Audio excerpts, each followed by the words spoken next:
Esse podcast é apresentado por b9.com.br.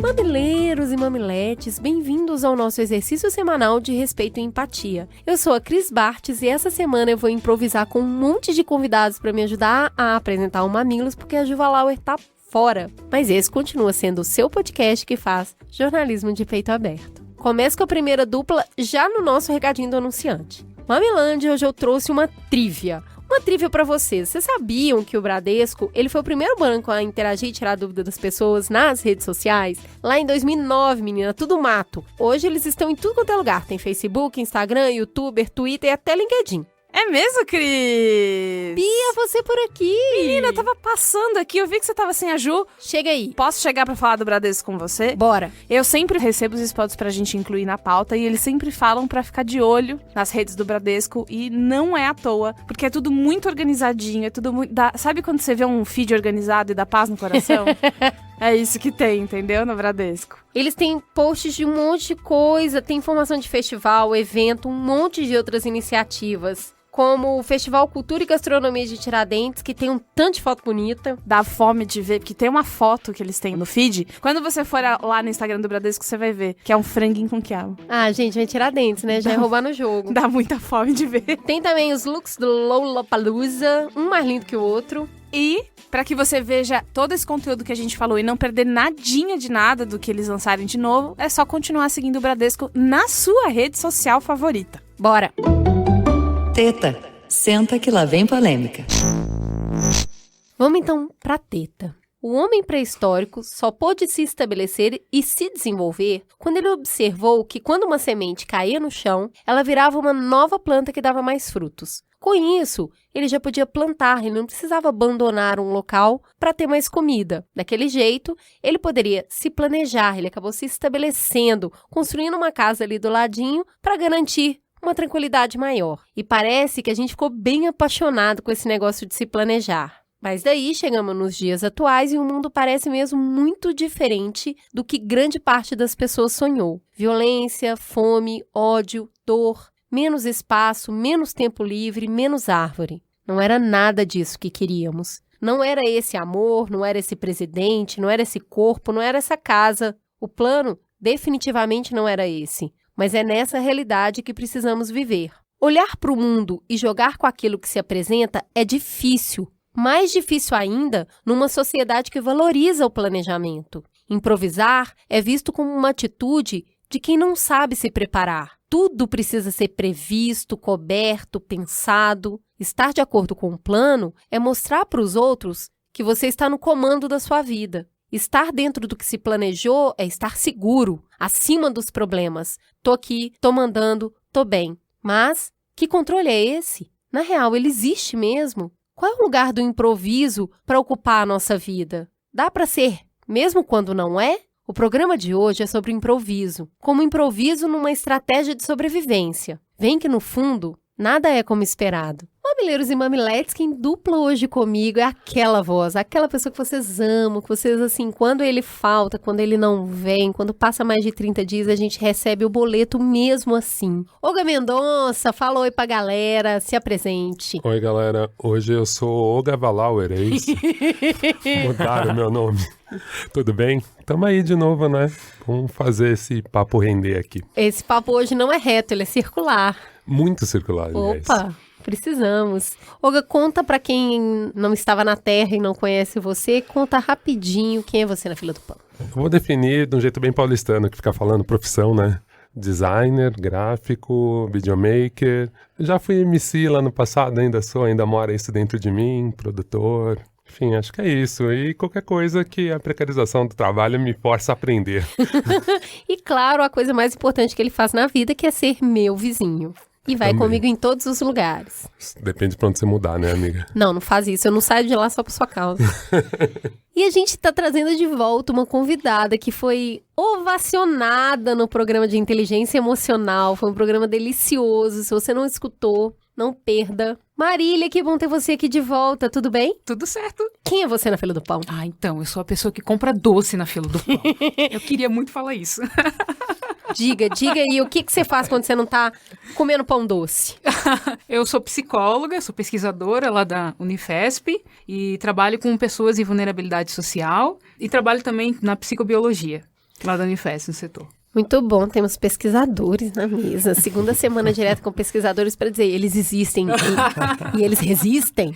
Nossa, e como? E, por fim, ele, muito querido, que eu e Juliana somos muito fãs, com muito carinho, com muito improviso. Márcio Balas, bem-vindo finalmente à nossa mesa. Obrigado. Eu recentemente estava ouvindo uma amiga e falei, quando é que elas vão me convidar para falar lá no episódio sobre qualquer coisa?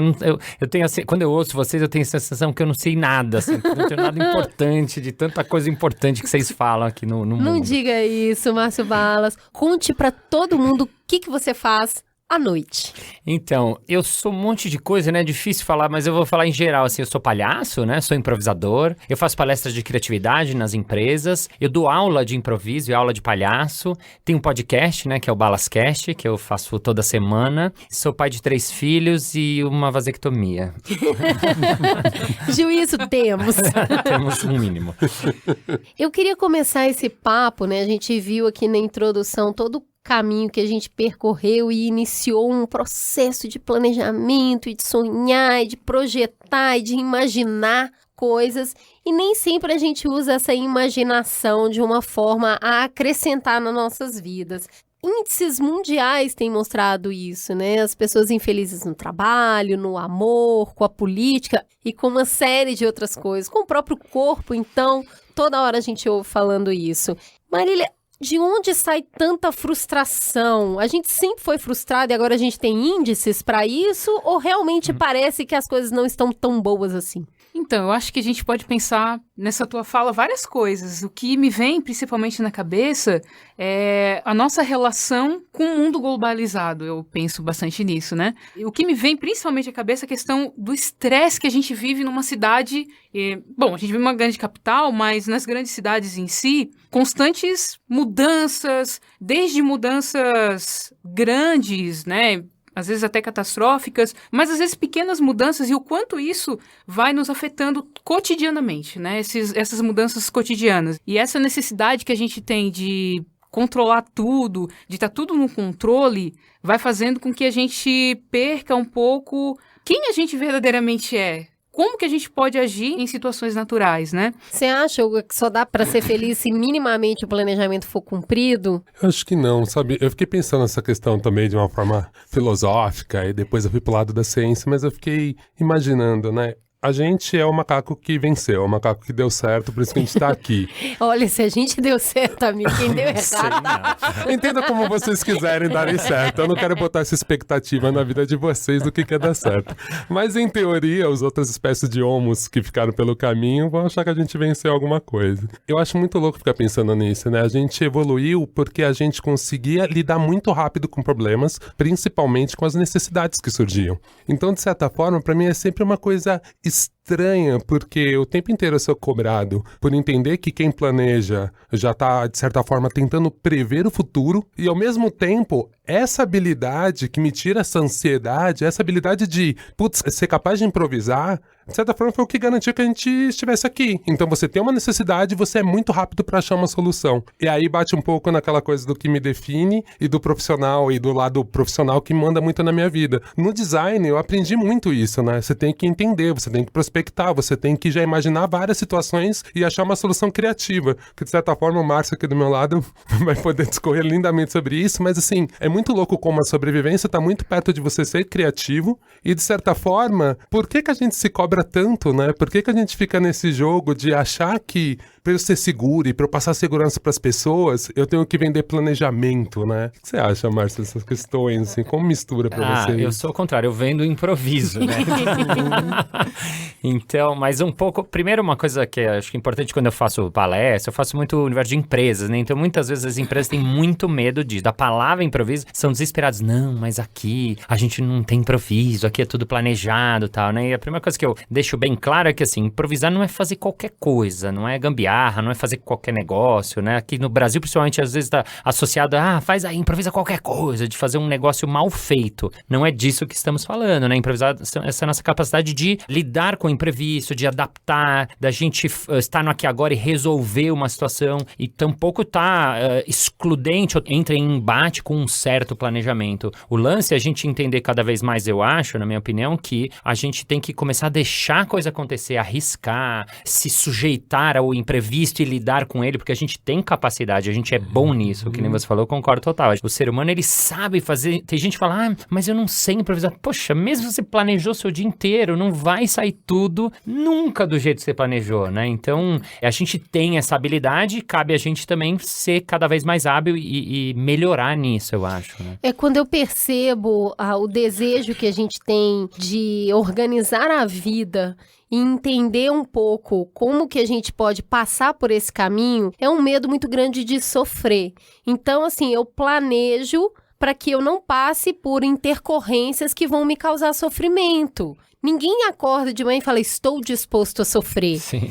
Mas todo dia você sofre alguma intercorrência. A pessoa não chegou no horário, passou um carro numa poça d'água e espirrou água na sua roupa, você marcou 2 reuniões para o mesmo horário, eu sou bem boa nisso, inclusive. Então, o que acontece é que quanto mais você planeja e quanto mais você tenta levar à risca aquele planejamento, é para ter menos sofrimento. O que acontece é que a energia e o quanto você gasta de espaço mental para manter tudo sob controle te faz sofrer muito também, né? Então, eu vejo muitas vezes, do mesmo jeito que a palavra improviso é utilizada de uma forma bem banalizada, né? Ela é quase pejorativa.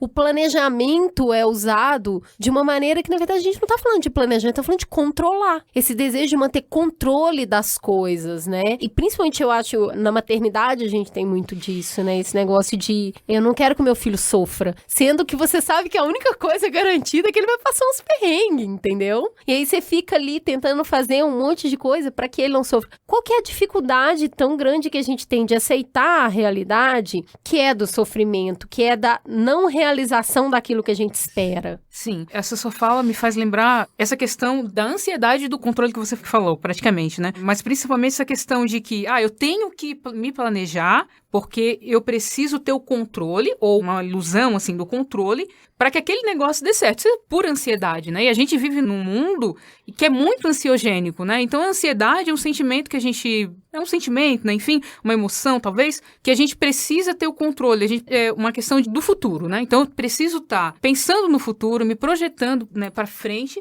para tentar controlar aquilo, para ver se eu me sinto melhor. Né? Então eu vou tentar controlar tudo que está ao ambiente, tudo que está ao redor, só que a gente esquece que a vida tem situações que a gente não consegue controlar, né? Que às vezes um filho que vem sem a gente planejar. Opa, tamo aí. Num momento que a gente nem imaginava. Ou às vezes, por exemplo, às vezes a gente pouco fala disso, mas às vezes acontece um desastre ecológico. Ou às vezes acontece um... Temos também, bastante. Né? Total. Como é que a gente vai lidar com tudo isso, né? Eu costumo falar que tem muita gente, até em entrevista de emprego, né? Qual é a sua característica? Eu sou perfeccionista. Todo mundo fala isso. Né? Eu sou muito perfeccionista. Eu venho refletindo sobre isso mais recentemente, com mais afinco, sabe? De onde vem esse desejo de fazer tudo muito certinho, né? De sofrer muito quando as coisas saem do previsto. E, na verdade, é o nosso medo do que as pessoas vão imaginar se a gente não entregar aquilo que a gente pensa que elas esperam da gente. Então, esse perfeccionismo a gente pode substituir por medo. Né? Assim, o que você tem? Eu tenho muito medo. Você imagina a cara do entrevistador, não façam isso. Mas é bem isso, né? O que você tem? Eu tenho muito medo. Então, eu exijo demais de mim para fazer tudo perfeito, para que ninguém pense que eu não sou aquilo que eu deveria ser. Então, essa confusão aí, eu tenho refletido muito sobre ela. O que você acha, Márcio? Quando você fala do sofrimento, eu tenho a impressão que quando a gente cai no imprevisto, a gente tem 2 escolhas a serem feitas. Uma é eu aceitar, isso a gente trabalha esse conceito no improviso, a gente chama de aceitação, né? Eu aceitar que aquilo aconteceu e lidar com aquilo, ou eu ficar brigando com uma coisa que já é dada. Muitas vezes eu acho que o sofrimento acontece porque a gente não aceita que alguma coisa aconteceu e a gente perde tempo, nossa energia, a energia do outro reclamando de uma coisa que está dada. Às vezes o negócio já é isso. Então, a gente, quando trabalha no improviso, no meu caso, né, improviso teatral, é a gente saber que as coisas... Primeiro, a gente partir de um pressuposto de que coisas vão dar errado. Esse é o princípio do improviso. E a gente não tem erro. Então, é uma regra que a gente tem no improviso, não tem erro. Por quê? Porque a gente está criando a coisa na hora e tudo pode acontecer. E o que acontecer, a gente vai lidar com isso. Então, se, por exemplo, no espetáculo a gente estava fazendo e tinha um personagem que chamava Paulo. E ele era o dono da empresa. E todo mundo, senhor Paulo, senhor... E o improvisador desatento não ouviu que ele chamava Paulo. Ele entrou e falou, senhor Pedro, eu tenho uma coisa para falar com o senhor. Nisso, deu aquele segundo da plateia toda, falou, ixi, ele era Paulo, chamou ele de Pedro. O que a gente tem que fazer? A gente tem que jogar com aquilo, a gente não pode parar a cena e falar, você não entendeu? Tá todo mundo aqui chamando ele de Paulo, o nome desse personagem é Paulo, vamos começar. Não tem. Então o improvisador que era o Paulo na cena falou, escuta, silêncio, não fala pra ninguém que eu sou Pedro, ninguém daqui pode saber. Ai, que maravilhoso! Então, ele achou um jeito de, né, todo mundo riu, porque é divertido, o público gosta de ver achando essa solução criativa, né, que nem você tá falando, e tudo se ajustou e a cena acabou sendo sobre um cara que ninguém sabia, que ele era o Pedro, que tava foragido, tal. Então, assim, essa aceitação do que está dando errado, entre aspas, eu acho que ela vai minimizar ou tirar boa parte do sofrimento que a gente tem quando a gente fica querendo que a coisa aconteça do jeito que a gente queria que acontecesse. Eu me lembrei de uma cena ridícula, uns anos atrás, a gente foi fazer um curso de... eu e um amigo fazer um curso de palhaço em Campinas, e a gente voltou de carona. E era uma época, faz bastante tempo, não tinha Waze, não tinha nada. Então, na volta, éramos nós dois e esse terceiro ator, ele é um ator. E a gente tava voltando, e a gente pegou a estrada pro lado oposto, desatento, conversando com uma hora cheia.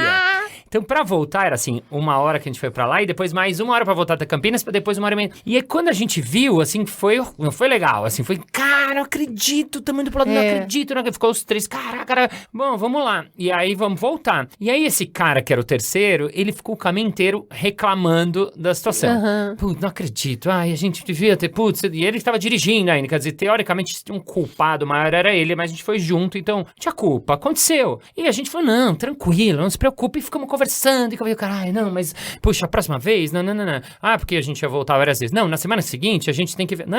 E o cara não... E a gente ficou batendo papo, tá? E com esse amigo, a gente acabou criando um número de palhaço, um número que a gente ia fazer num cabaré. Então, olha o resultado, e depois até a gente comentou isso, nossa, ainda bem que a gente se perdeu, porque a gente saiu daqui com um número novo. Mas olha como é um ponto de vista, né? Pro cara, o cara ficou reclamando o caminho inteiro, provavelmente ele chegou em casa, ficou reclamando com a esposa dele lá, você não sabe o que aconteceu, blá, blá, blá. E, quer dizer, como é que você encara algo que te acontece? Acho que é aí que mora boa parte do aprendizado do improviso, aí que mora a resiliência, aí que mora eu tenho que lidar com isso que aconteceu. Vamos lá, arregaça as mangas e vai embora. Ai, cara, isso é um processo de aprendizado e autoconhecimento foda. Porque eu sou o tipo de pessoa que eu sofro com os grandes erros. Não, os pequenininhos até, beleza.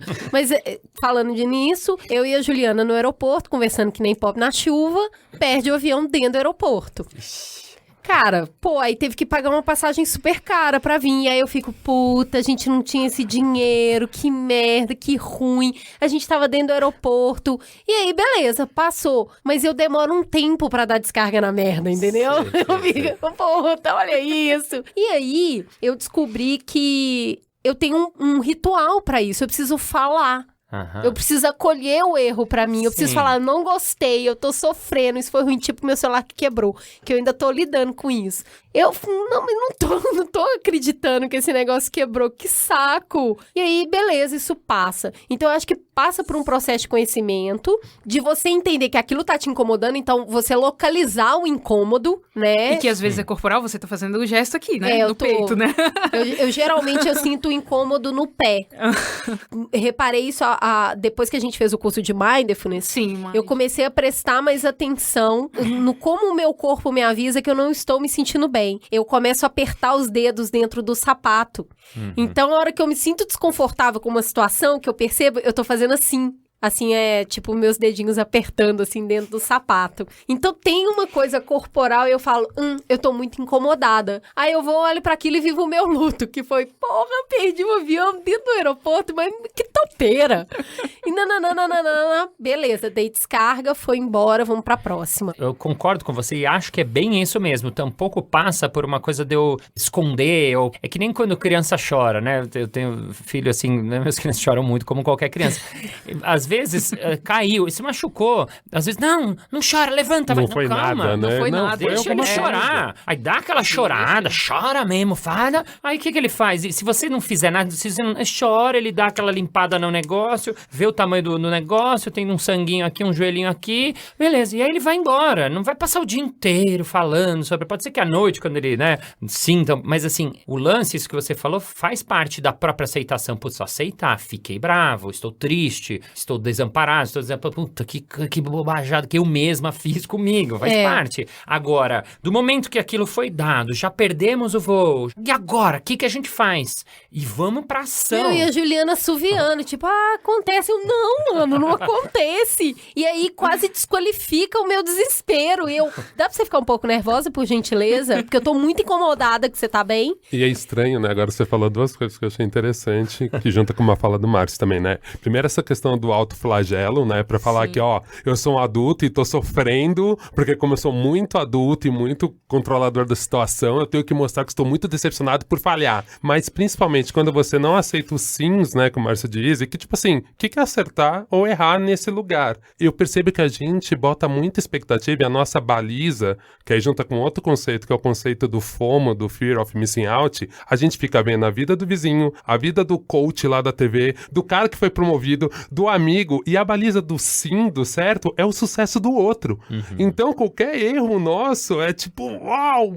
Puta problema. E eu sinto, mas também tem essa experiência, se quiser comentar um pouquinho, quando eu tenho que fazer trabalhos com o mundo corporativo, eu sinto muito que a cultura do empreendedorismo, e eu não sei se a maneira também tem essa percepção, ela tá aumentando na gente um pouco desse medo de improviso, porque a gente tem que dar um resultado muito claro, muito metrificável. Eu sinto nas empresas assim, que tem uma mistura, né? As empresas mais antigas têm mais a cultura do planejamento, eu acho. Porque as empresas novas, as mais recentes, elas têm mais essa coisa do errar, fail fast. Putz, isso é um conceito novo, de errar mesmo, e erra logo. Faz a experiência acontecer e erra logo e vê o que acontece. Eu sinto que as empresas antigas, principalmente, elas têm muita dificuldade com isso. Porque elas estão acostumadas a fazer planejamento. Às vezes os planejamentos das empresas são de 20 anos. E normalmente o erro de uma empresa gigante, antiga, é um prejuízo enorme. Também. Né? Então eu entendo. O cara tem uma startup, tá ganhando uma grana do investidor anjo, tipo assim. E é bonito, né, quando o cara Não escreve é assim, lá não, assim, tá? fali 18 empresas e agora estou aqui. Eu só fico pensando no coitado que trabalhou nas outras empresas. Claro, que o cara faliu. Né? Não, e eu fui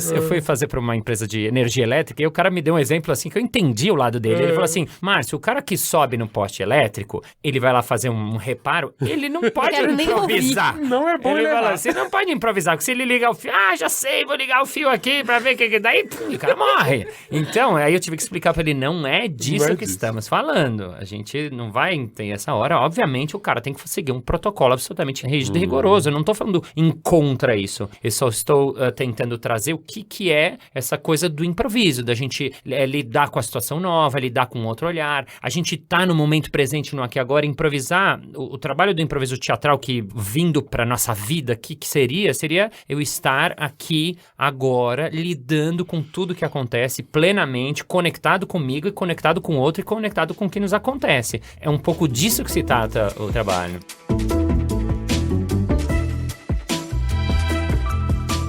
Voltando um pouquinho nessa questão do erro, eu acho que todo mundo aqui, quem tá nos ouvindo também, já teve aquele negócio de deitar à noite e fica com aquele negócio que você errou na cabeça. Você não consegue dormir. Você fica, eu não acredito que eu fiz isso. Aí você vira pra um lado, começa a cochilar e o pensamento volta e te acorda. Eu tenho notícias para você.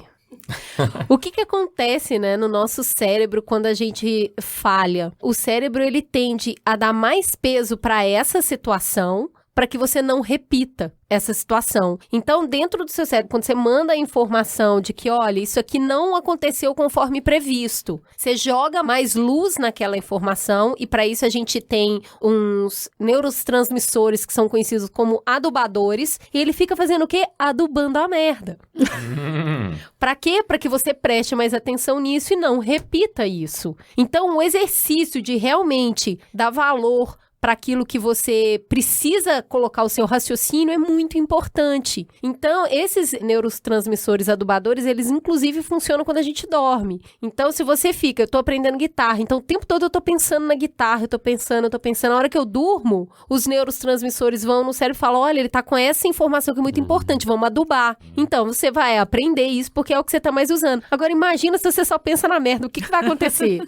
Fica adubando merda a noite inteira. Vai ficando maior, e aí você não consegue esquecer aquilo, você não consegue passar. Então, é muito importante a gente conseguir, beleza, acolhi meu erro, falei, exorcizei, e aí dá descarga. Porque senão o cérebro sozinho continua alimentando aquela informação, e aí você não consegue superar. E aí você fica eternamente falando disso, remoendo. E remoendo é osso, né? Uhum. Porque tem aquele sentimento velho, assim, tipo, até agora você tá falando... Quem nunca falou isso? Até agora você tá falando nisso, eu não tô acreditando. Fica naquela monoideia e se retroalimenta, vai se alimentando. Não, e daí você falou também, aí a pessoa vai lá, dorme. O sono é um processo de consolidação da memória também, né? A partir do sonho, principalmente estágio REM. Aí, às vezes, a gente tem vários pensamentos, principalmente pesadelos, e acorda naquele ímpeto, a partir daquilo que a gente fez durante o dia, né? E fica muito confuso, daí a pessoa fica muito estressada no outro dia também. Não dorme direito, enfim, vai se autopunindo e às vezes vai seguindo um caminho meio complicado, às vezes de mais para depressão, enfim, e pode ter consequências durante o dia também e durante a vida, né? É a forma como a pessoa vai lidando, né? E é super difícil, porque a gente tá vivendo muito na sociedade do sucesso e parece que o sucesso é nunca errar, né? Eu acho esse um dos problemas, talvez, nosso da vida, né? A gente quer ser o melhor, quer acertar, quer ser I'm the best, né? E não tem nada de errado de eu querer melhorar e de eu querer progredir, de eu querer evoluir. O que eu acho que o trabalho que eu aprendi no improviso que eu tenho que trazer pra vida é que, assim, a gente tem uma vozinha que mora com a gente na nossa cabeça, que é essa nossa vozinha julgadora. Essa voz julgadora, eu acho que ela é maléfica pra gente, né? No improviso a gente trabalha muito de tentar diminuir o máximo possível o julgamento. Esse julgamento todo mundo tem, todo mundo adulto, né? A criança, né? Os pequenos, principalmente, você vê que eles não têm, eles estão nesse sim o tempo todo, né? Esse espírito do sim. Claro, não quer dizer que não pode ser dizer não pode dizer, mas assim, eu levo meus filhos pra praia, eu acho sempre isso muito incrível de ver, porque assim, eu chego na praia, vamos supor, viajei eu, meus 2 moleques e minha filha, aí foi o tempo de eu chegar, colocar o guarda-sol, colocar as cadeirinhas, colocar a canga, e os 3 já tinham dado uma sumida ali, foram brincar com quem? Com os amigos, que amigos? Sei lá, os moleques que estavam ali perto. BFF. O BFF. E assim, e aliás, mas assim, e não é que eles falam, não, mas você é super extrovertido. Não, 2 dos meus filhos são bem tranquilinhos, não é que eles são de chegar e comunicar. Mas assim, eu vejo que eles vão chegando e vão abrindo o radar, assim, já olhando, assim, quem interessa, o que e aí, de repente, já tá a turminha das 3, 4 barracas formando uma galera, e a galera tá brincando. Aí, eu lembro, a gente foi viajar, né, e eles estão brincando, aí tava rolando, tipo, o coelhinho sai da toca, lá, coelhinho sai da toca. Aí, do nada, um deles grita, pega, tá comigo! E sai todo mundo correndo, e já tá rolando pega, não tem assim, o que a gente pode... Ele já... Aí o meu pequeno, que não tava entendendo nada, brincando, pegam ele nem tá entendendo a brincadeira, mas é tanto sim, é tanta aceitação, é tanto... E ele já tá brincando, nem tá entendendo. E uma hora eles estavam uma turminha, minha filha veio contar, a Julita, ela é da Argentina, ela é muito legal. Eu não entendo nada do que ela fala, pai. Mas assim, olha como é, né, jogar com aquilo que tá acontecendo ali. Então a gente vai crescendo e a gente vai deixando isso um pouco de lado, porque a gente vai tendo esse nosso julgamento. Eu tenho que acertar, eu tenho que entregar, eu tenho que fazer isso. Então acho que um exercício que a gente adulto tem que fazer é começar a abaixar esse julgamento, tanto o julgamento para com o outro, né, porque a gente conhece o outro, mal olha, já tem um monte de ideia, não, puta, esse cara, não, olha esse daí, não, olha isso com essas trancinhas, não, muitas vezes vou na empresa, a pessoa fala, sabe, no começo, Balas, eu achei você muito estranho, mas sabe que depois, conversando com você, eu gostei, sabe, assim. Mas tudo bem, não tem problema ele me achar nada, mas assim, a gente tem que baixar esse julgamento para entender que eu tô livre, eu tenho que olhar, conhecer, perceber esse outro do jeito que ele é. Para isso eu preciso estar aqui no momento presente junto com ele. E eu falo julgamento para fora, mas normalmente o pior julgamento é para dentro, essa vozinha que mora com a gente na nossa cabeça, que fica ali conversando o tempo todo com a gente. Até em momentos criativos, você falou de empresa, né? Às vezes eu vou fazer trabalhos criativos na empresa, aí você vê lá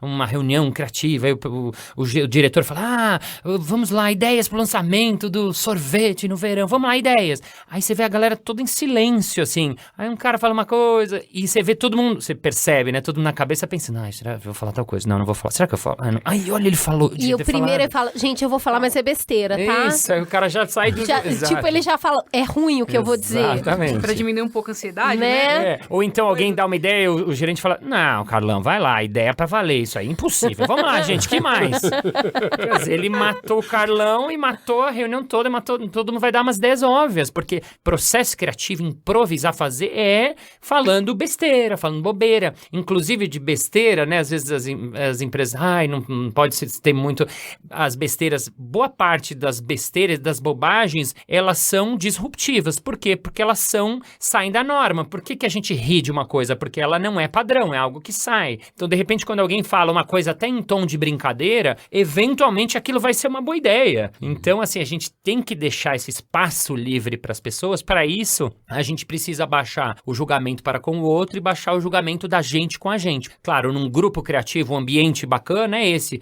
Quando todo mundo tem um julgamento baixo, a gente pode ser vulnerável, a gente pode ser quem a gente é. E aí que acho que vai diminuir a depressão, vai diminuir, né, o mal-estar no mundo. Se todo mundo aceitar como eu sou e aceitar como você é no mais profundo, aí a gente vai poder todo mundo ser livre, feliz e coloridos. Eu gosto muito de perceber que com 20 anos eu tinha um monte de certeza, assim, eu sabia tudo. Gente, eu dava tanto conselho. Meu Deus, como eu sabia tudo. Aí eu fui desaprendendo muita coisa. E cada dia eu sei menos. E aí isso me deixa mais leve. Quando tem esse FOMO, né, que é assim, FOMO onde? É assim, você quer saber tudo que tá acontecendo o tempo todo. E aí a pessoa fala, você já viu aquele filme? Não. Viu o que aquela fulana escreveu? Mas eu nem sei quem é a fulana. E você já foi naquele lugar? Também não fui. Parece que a gente tá deixando de ser interessante. E aí o que você tava falando de, a gente vive em grandes centros e as mudanças são muito rápidas. A Ju teve um tempo atrás fazendo um trabalho fora de São Paulo e ela conversou com uma lavradora do interior e ela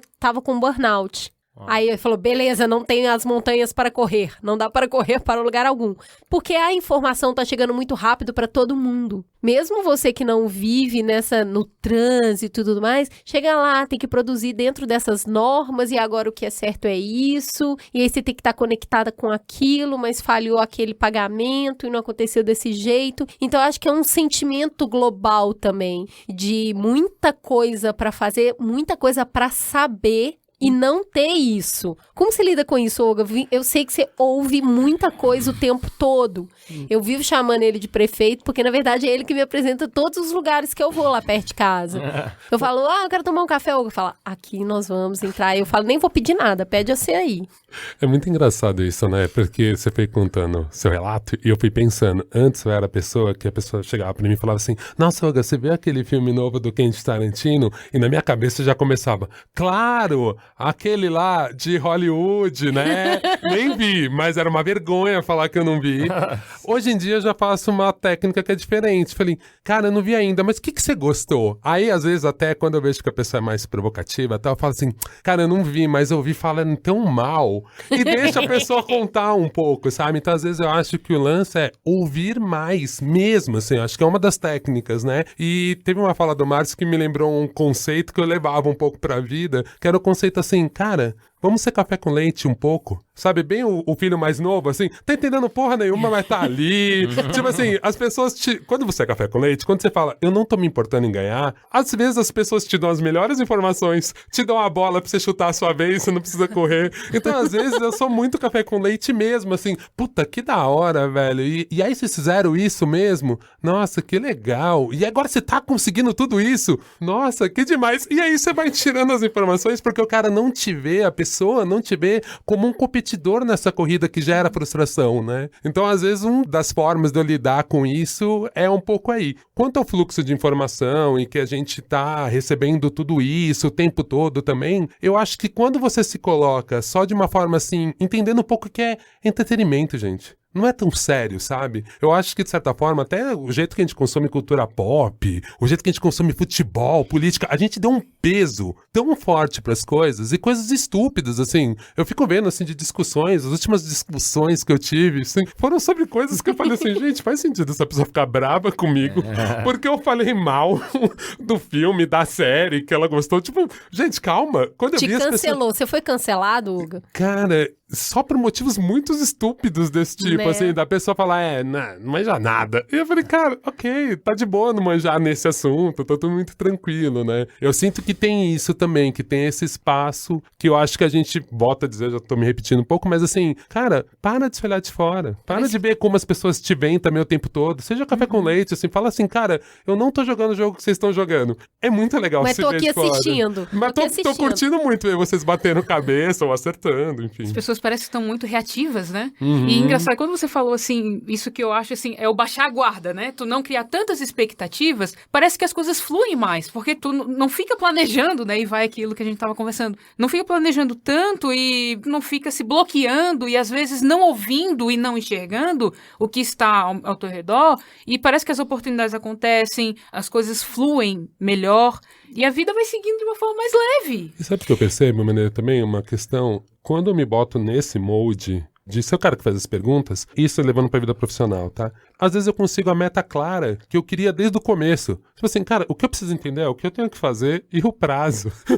É só isso que eu preciso entender. Pra eu saber se eu consigo realizar aquela tarefa, se eu consigo fazer dentro daquele espaço de tempo, se eu tenho mais. Mas é isso, quando você tira a pressão e tira tudo isso, tipo, eu me despedi de tudo também. Eu não tenho essa preocupação de ir com a roupinha certa. Tipo, meu, que eu precisava achar desse maluco que chegou aqui de shorts.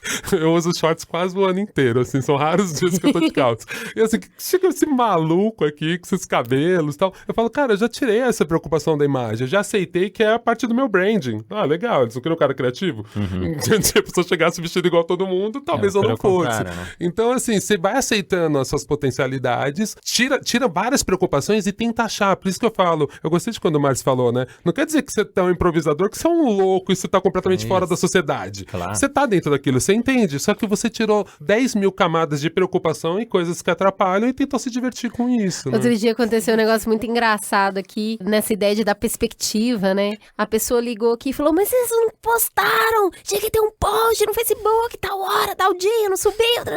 Falei, mano, a Amazônia tá pegando fogo. E você tá desesperado por causa de um post de Facebook. Uau, Sabe? Da perspectiva, assim. Calma, a gente não tá fazendo cirurgia na cabeça de ninguém, tá tudo bem. Eu lembro Ninguém vai morrer, vai subir agora, vamos dar um passo para trás, né? Você já fala até num tom mais tranquilo com a pessoa, porque de repente a gente perde a noção da gravidade da coisa e dá um peso que não faz o menor sentido. Eu lembro quando eu trabalhava em revista, um antigo chefe meu, Bruno, ele falava assim, fechamento, né, madrugada, todo mundo louco, meu Deus, esse PDF tá tudo errado, não sei o quê. E ele falava, gente, a gente só faz papel pintado. Era tão maravilhoso isso. Tipo, calma, a gente só faz papel pintado, gente. Menos. Ninguém tá morrendo porque a revista não vai chegar. Não, cara, calma. Vamos lá, a Mari falou uma coisa de expectativa também. Eu lembrei que quando a gente faz o curso de improviso, a primeira coisa que eu peço, quando eles chegam, não dá spoiler do curso, mas tudo bem. Eu falo para as pessoas, elas chegam, assim, a primeira coisa, elas recebem um papel, coloque suas expectativas do curso. Então a pessoa fica lá, escreve um monte de coisa. Aí a gente vai pra começar o curso, senta em roda e tal, e daí eu falo pras pessoas, a primeira coisa que eu falo, bom, quero cada um fale um pouquinho, tal, e assim, eu não quero saber qual é a expectativa de vocês, de ninguém. Primeiro, porque vai demorar 2 horas se todo mundo contar. Segundo, que eu aprendi com o tempo, à medida que as pessoas iam falando as expectativas dela, eu ia ficando desesperado. Falava, nossa, isso não vai rolar aqui. Nossa, isso não é de jeito nenhum. Nossa, esse cara vai no lugar errado. E aí, só que eu entendi também que as pessoas buscavam uma coisa, encontravam outra. Diziam, nossa, eu achava que isso, mas isso. Então, o que a gente faz? Uma vez que acabou essa primeira roda, eu peço pra todo mundo fazer um aviãozinho, e a gente joga fora. Tem um lixão. Que maravilhoso. E a gente arremessa e joga todas as expectativas no lixo. Assim, é uma maneira de tentar falar, olha, zerem expectativas, não não esperem nada, estejam aqui no momento presente e, claro, quem vem buscar conteúdo, né? Às vezes eu faço isso na empresa, por exemplo, que eles querem um conteúdo e tem um conteúdo por trás disso, mas falam, bom, no momento agora a gente vai se divertir, brincar, jogar, estar aqui agora. Quando terminar essa parte, a gente vai pra parte que é mais mental. Aí a gente volta, né, pro neocórtex, volta pro outro cérebro, aí a gente vai sentar, vai fazer o debriefing, que eles adoram nas empresas, o debriefing. Do KPI, do coffee break. Exatamente, a gente vai saber o porquê que isso tem a ver com o seu dia a dia. Por que você ser um melhor improvisador vai ser melhor pra sua vida, pra sua venda, pro seu time. Por que esse sim que a gente trabalha no improviso, ele pode ser rico pra você colocar no seu time. Porque se tem um time que tem isso que eu chamo do espírito, do sim, do olhar, do sim, se tem um time que tá inteiro nesse mesmo mindset, nessa mesma mirada, nessa mesma vibe, o time vai ser menos julgador, vai ter menos expectativa, vai ter mais humor, vai estar mais leve e ele vai ser melhor, mais produtivo, mais criativo e vai entregar mais, inclusive, que é obviamente o que a empresa quer. Então, se a gente consegue estabelecer isso num grupo e num time, eu acho que vai ser um grupo mais rico, mais feliz, mais criativo e que entrega mais produto e vende mais e ganha mais grana e todo mundo fica feliz. A gente sempre tenta fazer isso aqui no Mamilos. Sempre. Que é assim, olha, aqui é a conversa que a gente tá propondo, tá? É a conversa que a gente entende que pode ser interessante para as pessoas. É muito interessante como vários programas a gente recebe uma crítica gigantesca de uma coisa que não está no programa. Que é assim, mas vocês não falaram isso, não falaram isso. sim. Eu acho que o convidado deveria ter falado tal coisa. Sim. Esse convidado deveria ter agido de tal forma. Sim. A gente fala, não, mas você pode falar sobre o programa, por favor? Sei, até... Né? Aqui dentro desse tempo que foi falado, o que você tem para complementar ou para considerar ou que você pensa diferente sobre o que a gente falou e não sobre o que a gente não falou? Então, tem muito disso da expectativa, que é, dentro do que a gente está falando aqui, qual é a sua visão de mundo? E chegam muitos, a Bia tá aqui do meu lado balançando a cabeça, a Bia que trabalha com a gente, que é a produtora. Às vezes a gente lê um e-mail super bem embasado, não é coisa mal escrita não, muito bem escrita, de uma coisa que não estava no programa. Então, assim, tem muito dessa expectativa, né? Eu dou o play, eu sei o que eu quero ouvir. E se eu não ouvir aquilo que eu não quero ouvir, logo eu não quero mais. Não vai falar o que eu penso? Não vai falar do jeito que eu gosto? Não gostei dessa voz, não gostei desse tom, hein?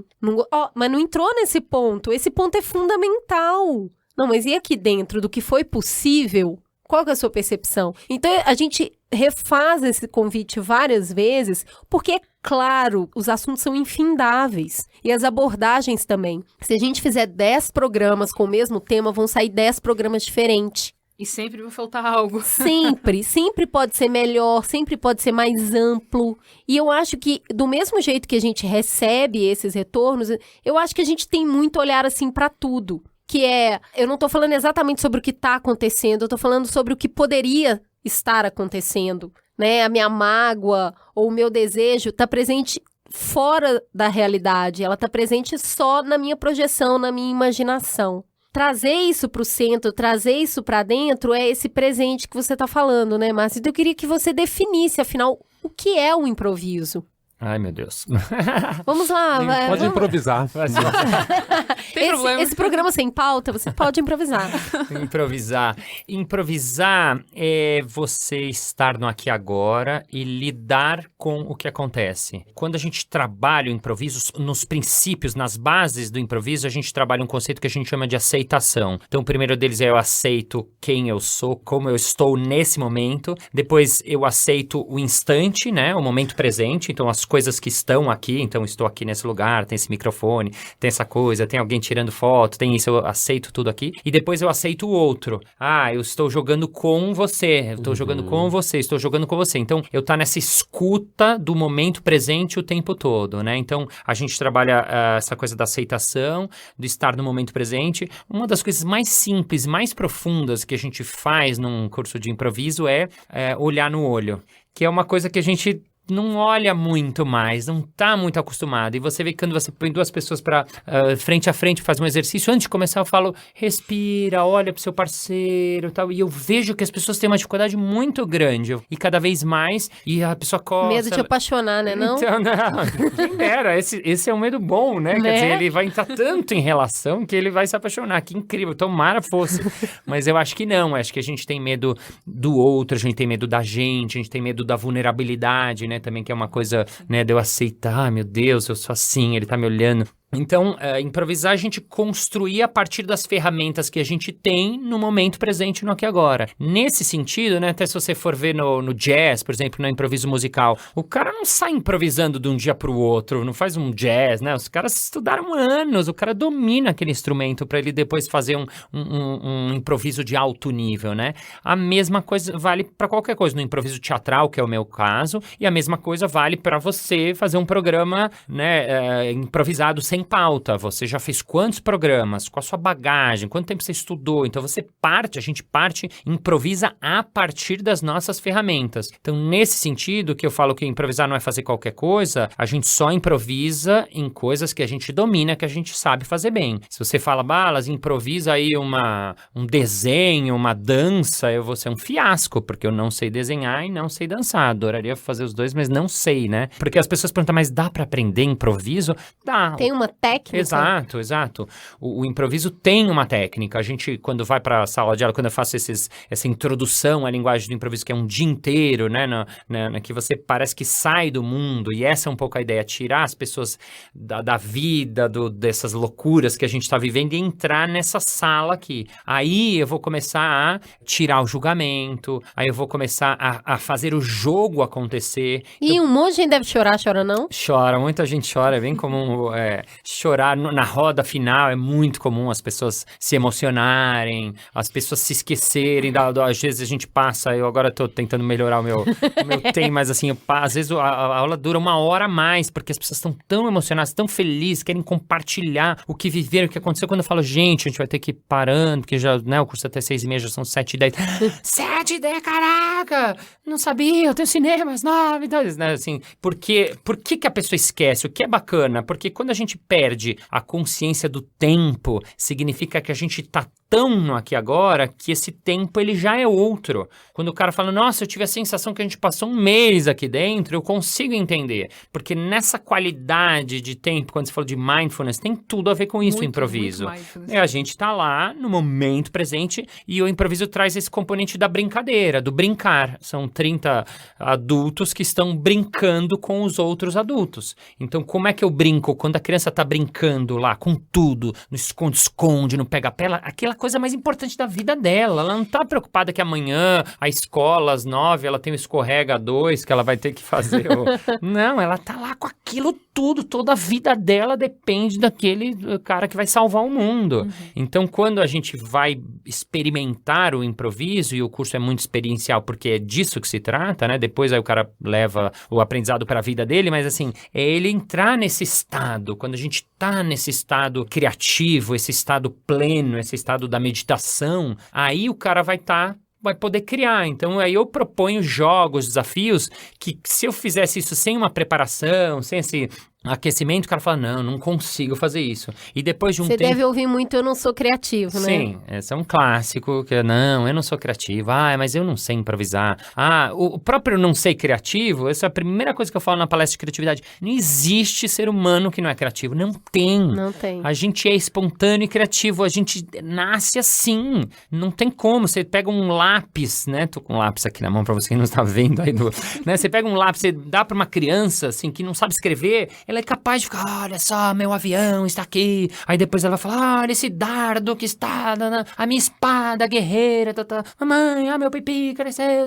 Ela é capaz de fazer 15, 70 mil coisas de um lápis sem nem saber o que é um lápis, né?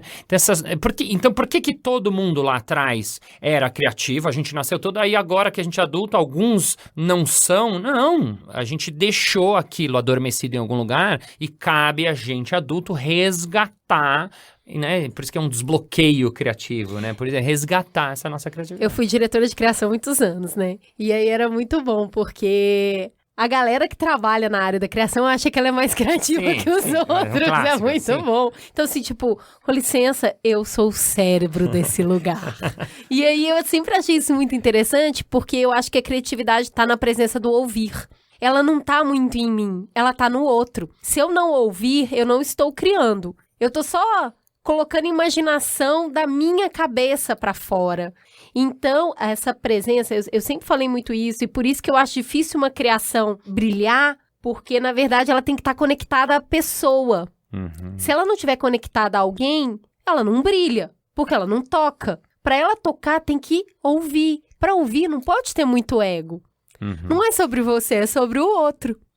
Então, eu sempre falei isso muito. E aí, eu, além de ser mulher, diretora de criação executiva, ainda falava que a criação não era criativa. Todo mundo é criativo, né? Criativo, meu amigo, é você pegar um sistema legado aí e conseguir fazer uma API que vai funcionar para apertar o botão que a senhorinha precisa. Quero ver a sua criatividade agora. Tem uma história, você fala do ouvido, que eu achei tão linda, eu não conhecia do Gil criando uma música, aquela A Paz, eu acho que é essa, invadiu o meu coração. Que, sabe a historinha dessa... Não lembro. Eu acho que é dessa música, porque ele tava criando com o Donato, eu acho que era, e eles estavam lá, era 3 da manhã e tal, e o parceiro dele, que acho que é o Donato, dormiu. E aí dormiu... E aí ele ficou ali, ele olhou e falou, nossa, que lindo, ali ele dormindo, né, naquela e tal. E aí ele compôs uma música. E quando ele compôs a música, isso que eu achei lindo, ele colocou a autoria dele e do parceiro dele. E o cara falou, mas eu não fiz nada, eu só dormi.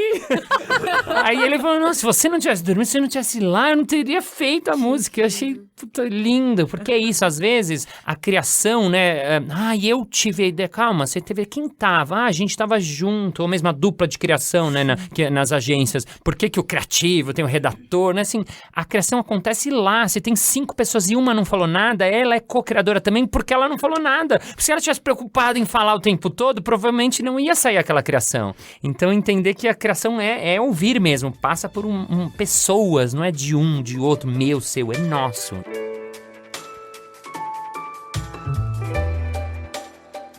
Eu acho muito interessante como a gente também valoriza muito esse sofrimento da criação, ou mesmo essa carga super intelectual, e às vezes as coisas têm uma parte intelectual, obviamente, e às vezes é uma coisa empírica, é sua, sei lá, remonta alguma memória que você tem do passado e você acha uma solução incrível, porque tava você no quarto 2 arame e você inventou, um negocinho que abre a porta mais fácil, enfim, é uma necessidade. Mas eu lembro de um trabalho que foi um pouco, eu me confrontei com isso, era o último VMB da MTV, quando a MTV era legal pra caramba, tal, criativa e tudo aquilo. E aí me pediram pra eu fazer umas animações que iam passar pra 2 bandas de lá. E pediram pra um amigo meu, designer e programador, pro Dimitri. Depois eu soube a história pelo cara que contratou a gente e me contou.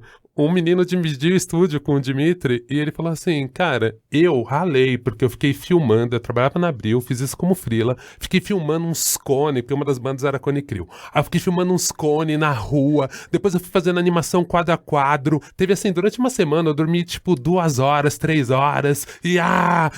Mas vai sair a tempo e o prazo. O Dimitri é programador. E aí ele ficou no estúdio. Aí o menino que trabalhava com ele, teve um dia que ele apareceu com um aquário, jogou um aquário lá, jogou uns pozinhos lá no aquário, filmou. No outro dia ele apareceu com não sei o quê. E no terceiro dia ele fez um negócio pra Karina Burr, que era o seguinte. De acordo com a Karina cantava, aparecia a letra da música, que ele disparava na hora, e ia modulando a fonte, ia mudando de acordo com que ela cantava. E, tipo, ele fez isso muito rápido.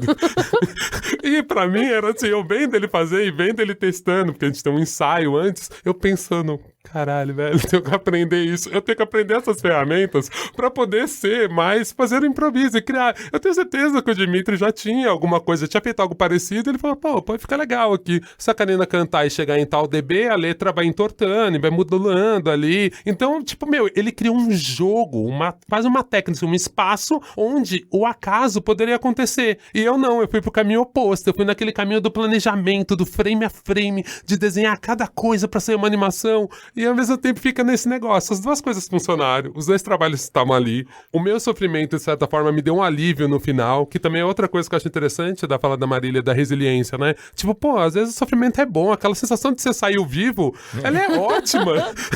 A maioria das vezes eu me jogo nas questões assim, que bom. Eu sou viciado na sensação de tipo, saí vivo, ufa, não foi dessa vez. Né? A síndrome do impostor. Soldado em combate. Não é agora que descobriram que eu sou impostor, né? Então, eu acho também que é um outro ponto importante, mas eu acho que principalmente, e é um pouco do que eu via, né, assistindo os programas que você participava na televisão e no teatro, de certa forma também o improviso você também bota algumas regrinhas, né? Tem um ambiente que você cria, né? Sim, sim. Até as pessoas perguntam, quando eu fazia o programa na Band, ou as pessoas me veem no teatro ou na internet, as pessoas, mas é tudo improvisado? É tudo improvisado mesmo. As pessoas desconfiavam muito que podia ter sido feito na hora. É óbvio que todos os atores que você vê lá tem uma preparação de improviso, um treino. A gente não fala ensaio, porque no ensaio a gente, né, normalmente no teatro você ensaia um texto, mas a gente treina pra chegar naquele estado de estou o melhor possível treinado, agora vamos ver o que acontece. Mas, por exemplo, os jogos de improviso, eles têm algumas regras e algumas balizas que eles ajudam a criação a acontecer. Agora, tudo que acontece, que as pessoas veem no programa que a gente faz na Band, agora tá no ar, inclusive,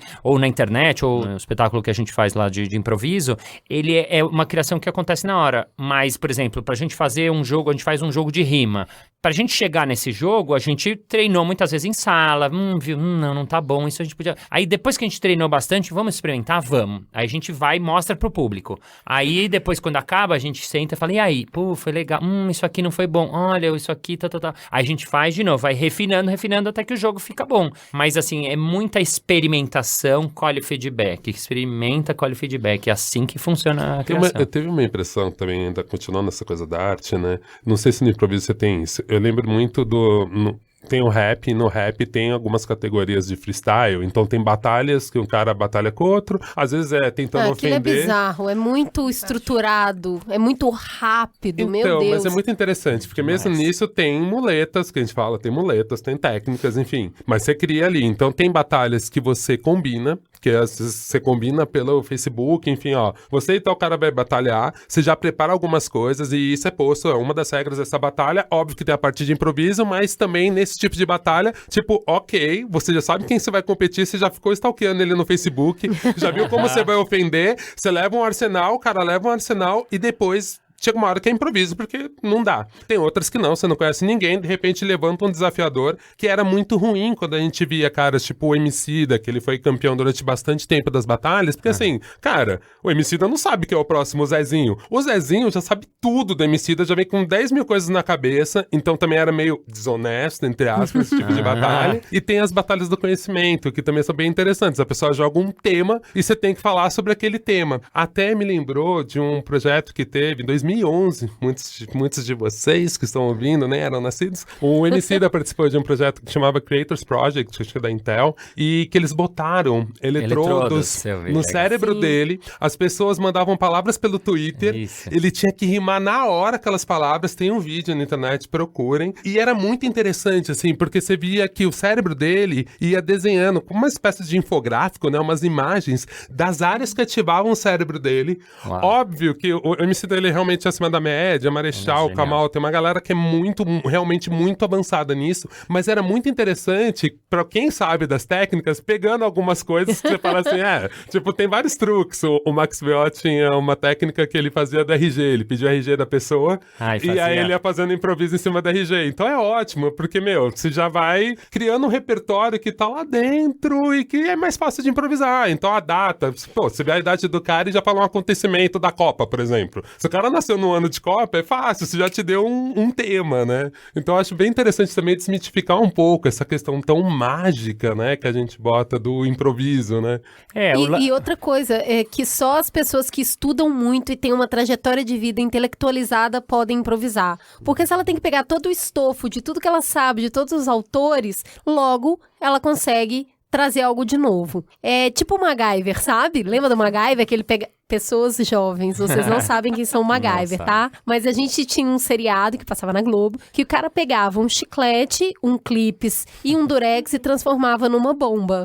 Era basicamente isso. Tudo, ele olhava pras coisas assim, e ele pegava o fio do microfone, o brinco da Bia e um fiapo de cabelo do Márcio Balas, e ali tava pronto um neurotransmissor. Era bem isso. Ou seja, para conseguir fazer isso, eu tenho que ser muito inteligente, mas inteligente na categoria do estudo. Eu tenho que estudar muito. E aí, eu e o Olga, a gente vive falando disso, né? Do conhecimento do saber da vida, do saber do corre. E eu acho que o brasileiro é um bicho que tem que ser muito estudado pela NASA mesmo, porque vai improvisar assim lá longe. É por isso que eu até acho, no começo a gente falou a gambiarra como algo negativo, né? E, cara, sei lá, todo ano que eu vejo escola de samba, e às vezes que eu entrei em barracão, eu fico assim, caralho, velho, é muito foda.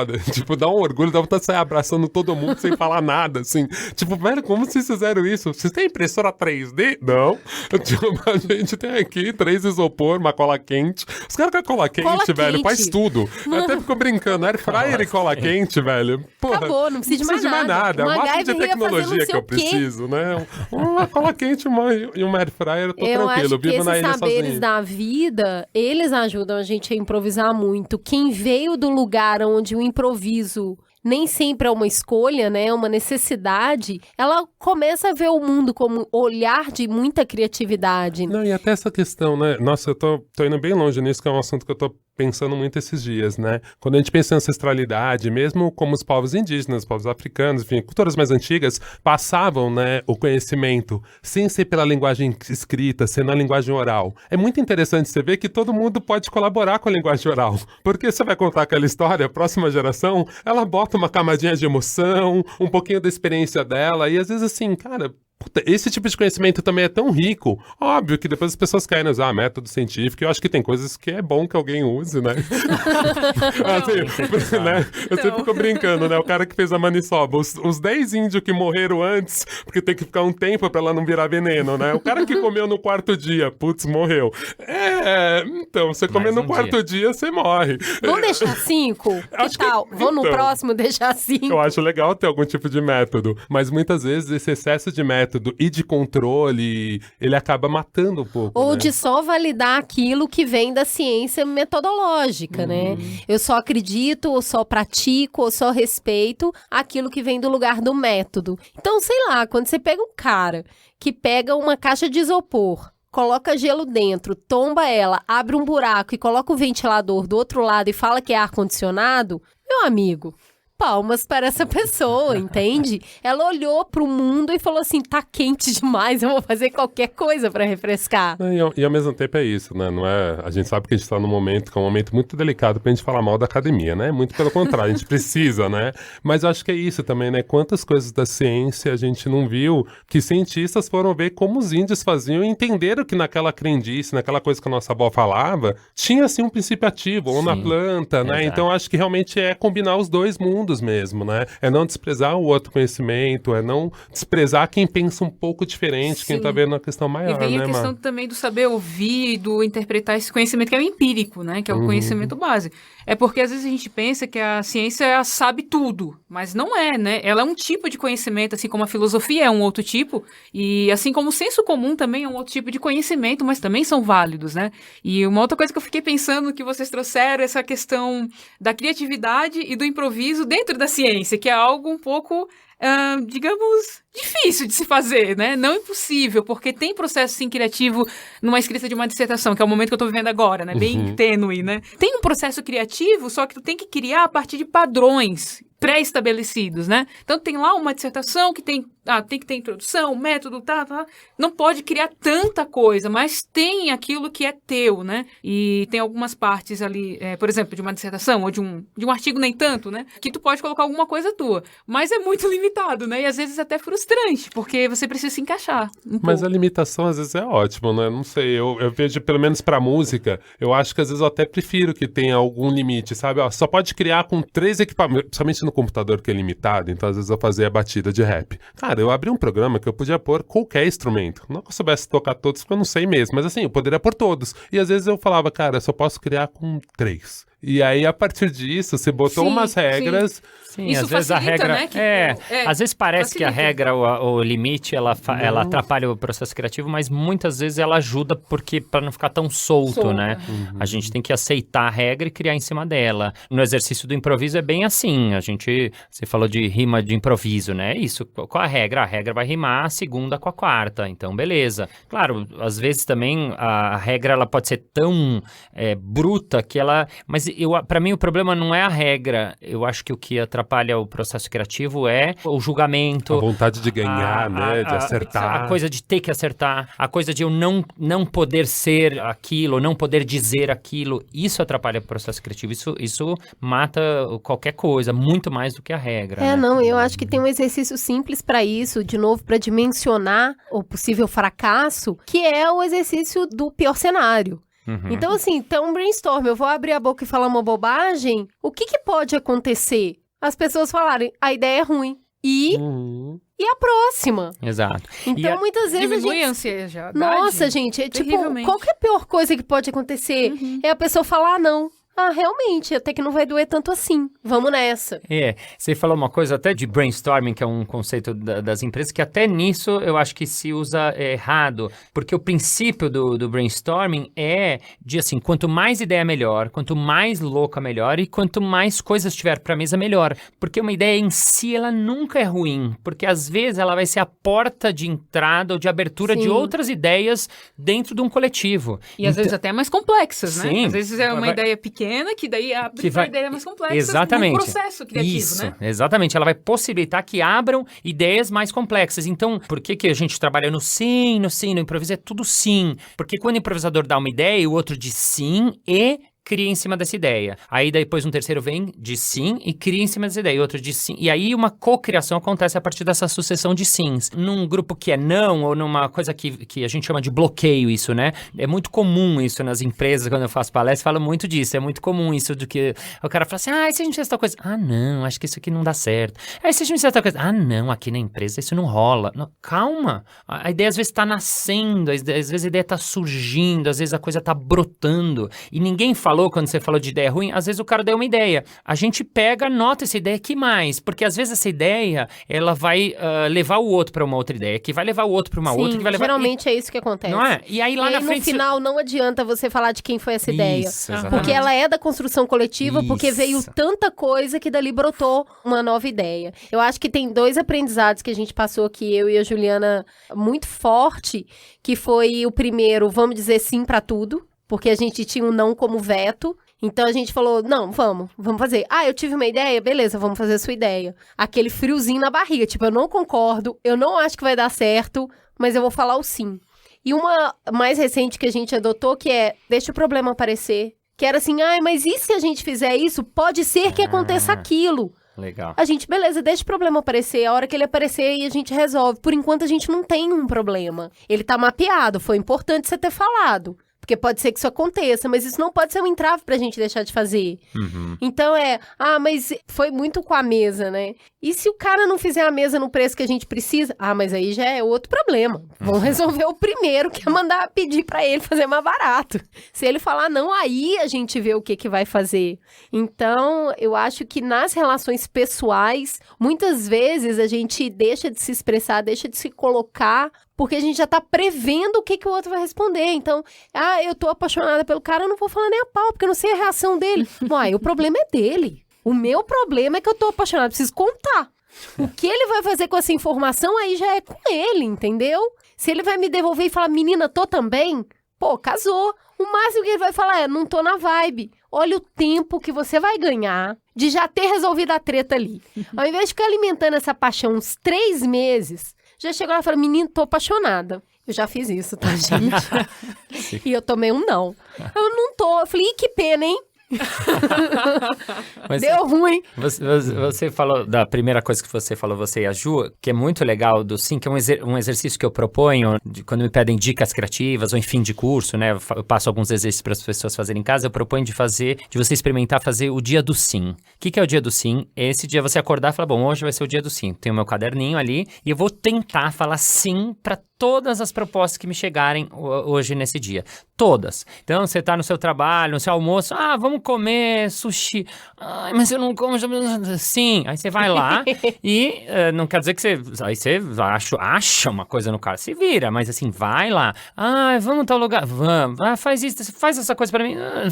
E você, por que eu falo de ter um caderninho do lado? Para você ver quantas vezes, porque eventualmente você vai ter que dizer um não, e tudo bem, mas aí você vai anotar no seu caderninho, disse não pra isso. E anotar as vezes que você disse não, e as vezes que você ia dizer não e disse sim, e perceber o que isso te trouxe. E quando eu fiz isso e as pessoas me mandam assim os retornos, é muito interessante, porque quando a gente tá nesse espírito, né, de eu entrar na proposta do outro, as pessoas vão conhecendo coisas novas, vão entrando em universos diferentes, vão estar abertas para fazer coisas diferentes, e não quer dizer que você, da parte disso, vai começar a comer comida japonesa, pode ser que você não goste igual, né? Isso aconteceu comigo porque minha filha gosta muito de japonês e eu não gosto, eu ainda não gosto, mas assim, eu tive que ir no japonês, assim, começar a ir porque minha filha, e eu fui achando o jeito de comer dentro do japonês, e hoje eu ainda não sou mega, eu não sou, eu nunca a proponho. A ideia nunca parte de você. Eu nunca proponho, mas assim, eu achei lá nos negócios pra comer lá dentro do japonês.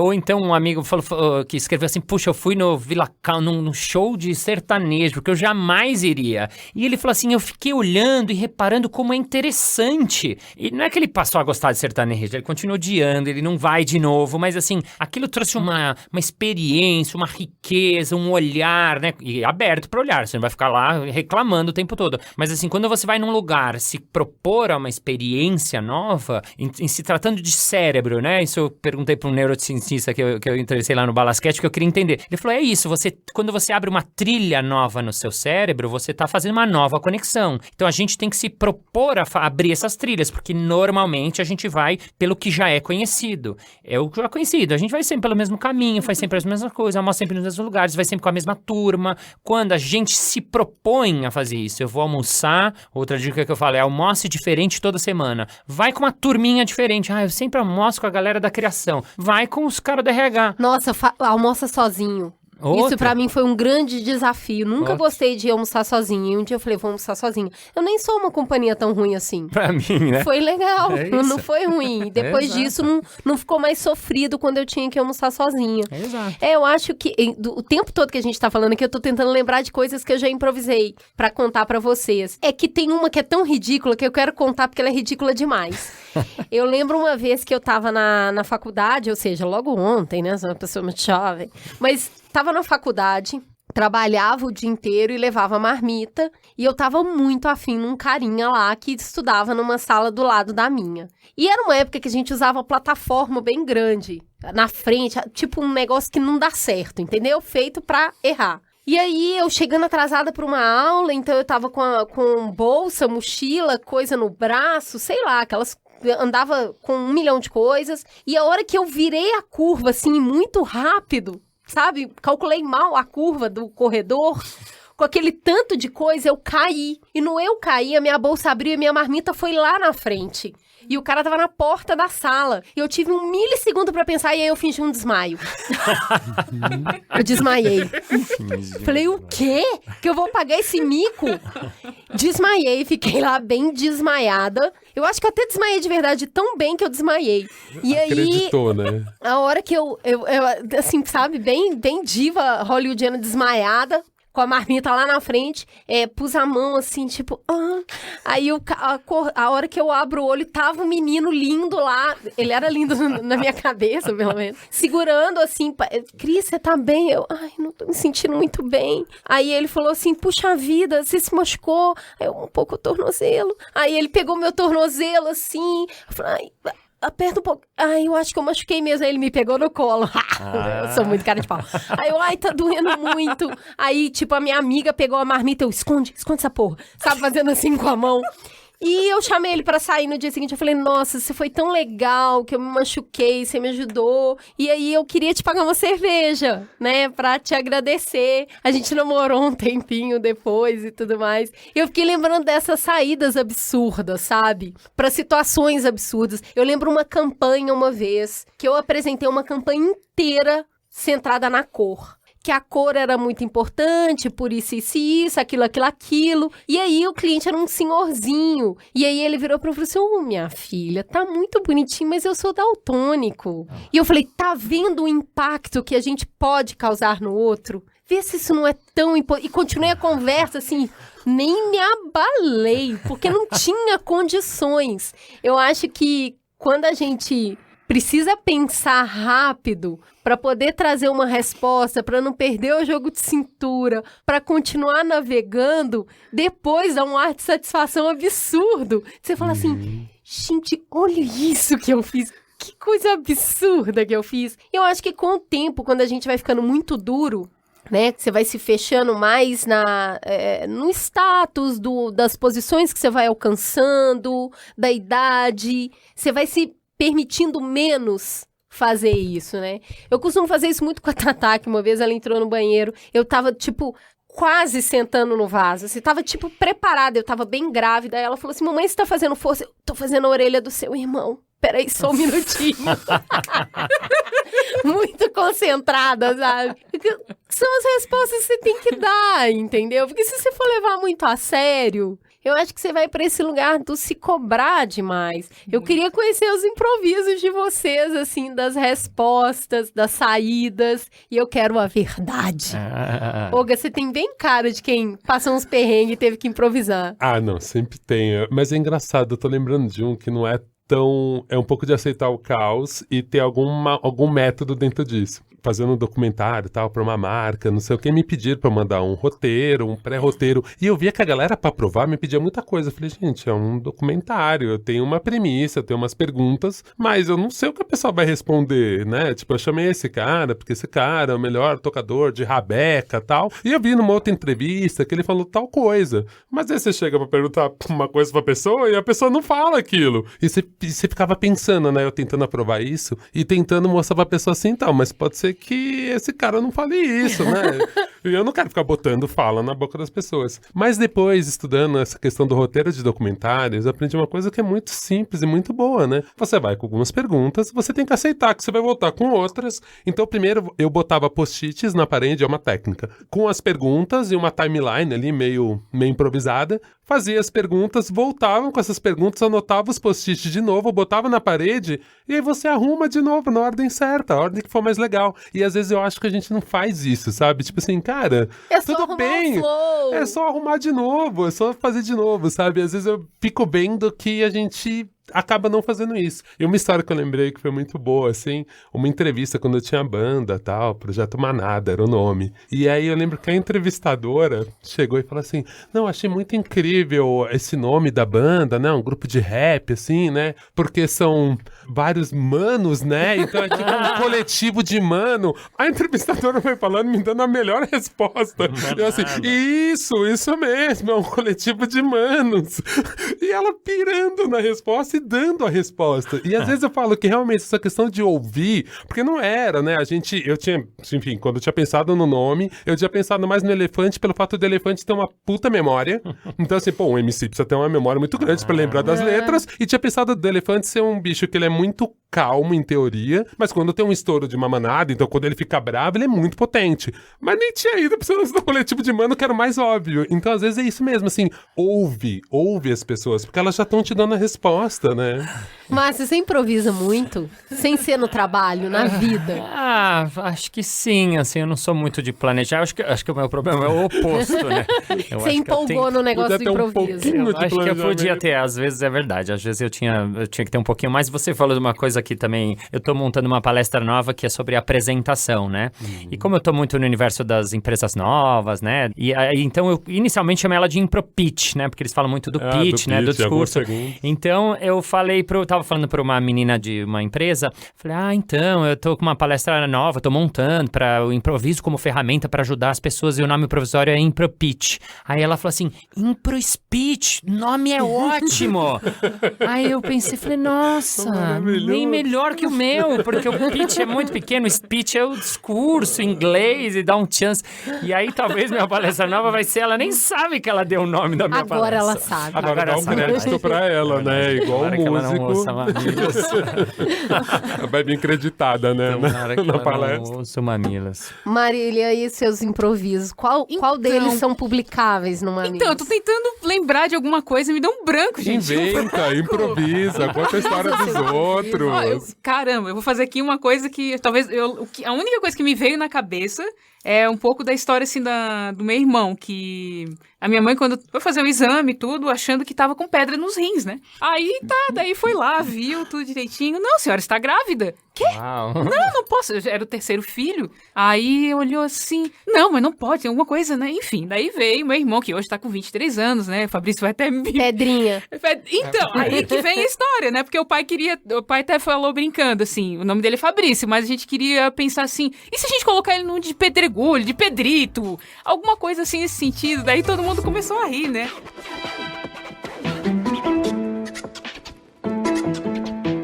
Eu acho que esse olhar do sim, que é posto isso, o que eu faço, é o exercício que a gente pode propor mesmo pro dia a dia, né? Já que eu perdi o ônibus, o que eu vou fazer durante o tempo que eu vou esperar o próximo? Já que eu fui demitido, aonde eu quero trabalhar agora? Já que eu tomei o pé na bunda, o que eu faço com isso? Inclusive, eu queria dizer que esse pé na bunda que eu tomei, que eu cheguei e falei que eu tava apaixonada, o cara falou, ixi, não tô. Eu falei, que pena. E eu voltei pra casa, tomei um vinho ruim e no outro dia eu tava tudo bem, next, assim. Porque eu acho que muitas vezes a gente cozinha os sentimentos com medo da reação das outras pessoas e o medo de se mostrar muito vulnerável e a gente sofre do mesmo jeito. Porque ficar lá remoendo isso e tomar um não, eu acho que é 6 por meia dúzia, né? Podia ser um sim, pelo menos corri o risco do sim. Mas já ouvi sim também. Mas pra gente finalizar, eu queria que você propusesse pra gente aqui um exercício de improviso e vamos ver se a gente é bom nisso. Uau, um exercício de improviso.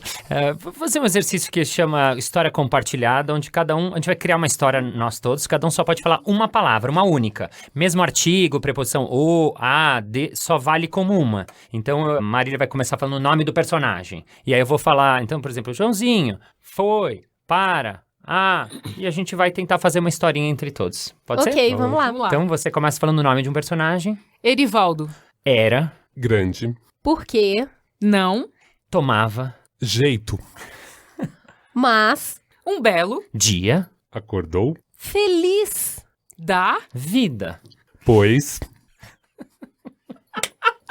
Grande. Elefante. ele, Comprou. Uai. Por quê? ele, Vendeu. Circo. Mais. sua, Esposa.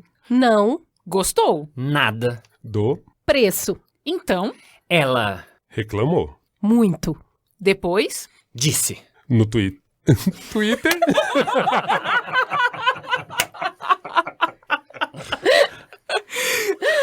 É meio que isso aí. É meio que isso aí.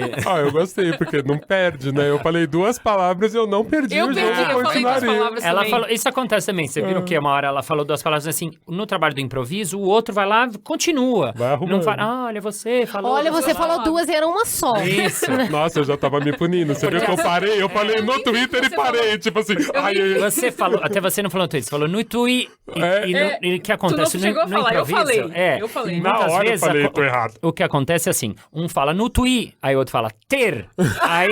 Aí o público ri e gosta disso. E por isso que o erro é legal. Isso. Porque você, deixando ele acontecer, na verdade você deu um presente pro seu parceiro que complementou e soube fazer uma coisa, a gente fala, nossa, olha que legal, ele arrumou aquilo. Então você jogar instante a instante, meio que acontece isso no trabalho de palhaço no hospital. Eu trabalhei 4 anos nos Doutores da Alegria, né? Às vezes as pessoas perguntam, mas o que vocês fazem no quarto com a criança? E eu explico, a gente joga a cada instante. Então, eu costumo dizer que tem 3 situações em geral. Assim, quando a gente abre a porta, né? Normalmente é uma dupla, abre a porta, olha pra criança e vê. Então, situação número 1, a gente abre a porta, a criança fala, um palhaço, vem cá, palhaço. Legal, sinal verde, vamos entrar e tá liberado. Situação número 2, você abre a porta, a criança faz aquela cara de, um palhaço? Opa, sinal amarelo, vá devagar. E a terceira situação, aquela você abre a porta e a criança faz aquela cara de pré-choro, assim, que você sente que vai vir o negócio assim, e aí stop, passo atrás. Mas aí o que você faz? Não sei, a gente experimenta. Então, por exemplo, um dos dois chega, toca uma musiquinha.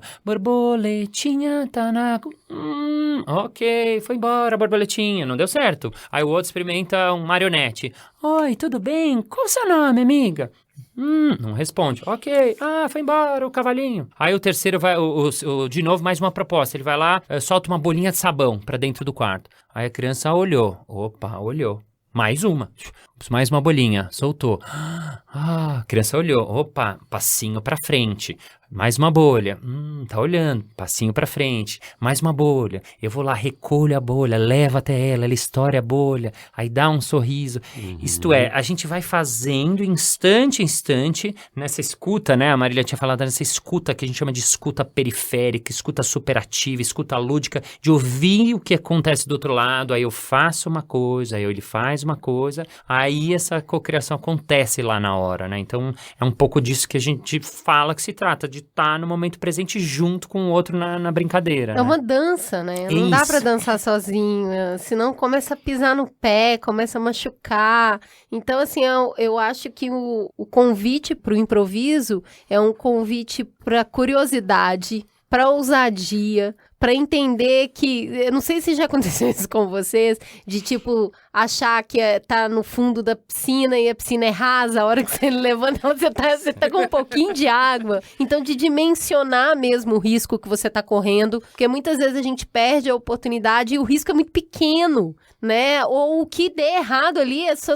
vai dar pé de todo jeito. E porque pra gente conseguir ter uma vida um pouco mais saudável, eu acho que esse momento do viver agora, do jogar com o que você tem, dá para olhar para a política e entender que tem coisas boas acontecendo sim. Se você for para a rua, você vai encontrar um monte de gente fazendo coisa legal o tempo todo, criando, trazendo novas soluções. É um momento difícil onde muita gente está contrariada, tem um monte de gente perdida, e essas pessoas estão se encontrando e começando a conversar. Então, mesmo em asfalto nas flor, um momento onde a gente tem problemas econômicos seríssimos, que tem pessoas que o errar pode levar para uma demissão, né? Não existe uma segunda chance, a pessoa não tem o direito de errar, mas ela tem o direito de ser criativa na vida dela, de reconhecer ela enquanto potência pensante e improvisar com a realidade. Porque se a gente ficar realmente com esse olhar do não vai dar certo, ou o olhar do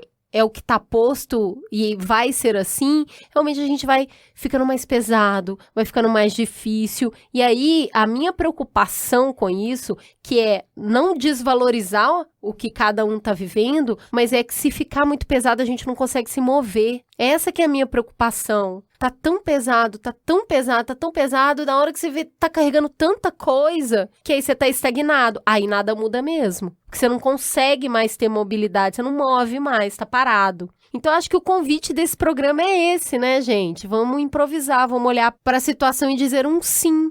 Eu gosto muito de improvisar na cozinha, na culinária, eu gosto muito de fazer isso, de falar, eu não vou sair de casa, eu quero fazer comida com o que tem. E vai ter que rolar alguma coisa aqui. Aí outro dia eu fiz uma lasanha com leite de coco e, ficou tão gostoso. Não conta pra ninguém, era pra ser um molho branco, mas, né, virou isso aí mesmo.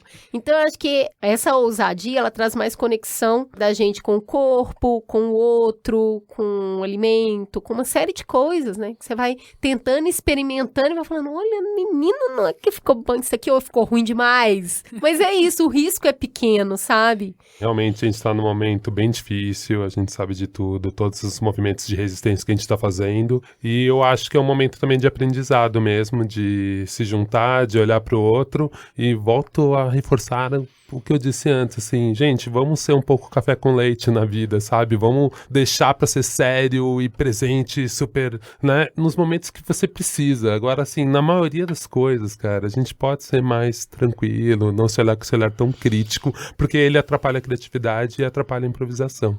Marília, e essa saúde, como é que a gente cuida dela? Eu acho que a gente pode pensar um pouquinho nesses conceitos de resiliência, porque nessa parte de improvisação, a gente aprende a ser resiliente, né? Tem coisas que a gente aprende na prática, né? Mas eu concordo também um pouco que, nesse sentido que o Olga vai falar, e um pouco isso que tu falou, né, Cris? Dessa questão de deixar as coisas mais leves, de não ficar criando tantas expectativas que a gente tinha conversado, que o Márcio também tocou nesse assunto. às vezes, sair um pouco sem a pretensão de... Às vezes eu faço muito isso, né? Às vezes eu saio sem destino. Pego o ônibus, pego o metrô. Isso é ótimo. Eu não tenho destino nenhum. E faz um bem danado, gente. Às vezes, principalmente nessa tensão que eu tava descrita, me fez muito bem esses momentos. E realmente, eu acho que é um momento que daí eu tiro um pouco desse peso. Não, esse momento eu vou deixar pra mim. Eu vou me curtir. Eu vou fazer o que eu quero. Vou abstrair. E aí, quando eu volto um pouquinho mais leve, né? Acho que pode ir nesse caminho. Boa, Márcio. Eu quero tentar fazer um improviso. Eu quero que vocês falem cada uma palavra pra mim, 2 até. Quaisquer, palavra que vem na sua cabeça. Vou tentar fazer uma coisa de improviso. Felicidade. Felicidade. Cris. Arroz. Som. Você. Luz. Luz. Feijão. Feijão. Preto, tá bom. Eu vou tentar fazer uma poesia, assim, né, de improviso, mas pode ser ruim, como sempre, improviso a gente brinca isso, né? Pode ser incrível, pode ser horrível, né? Vamos lá.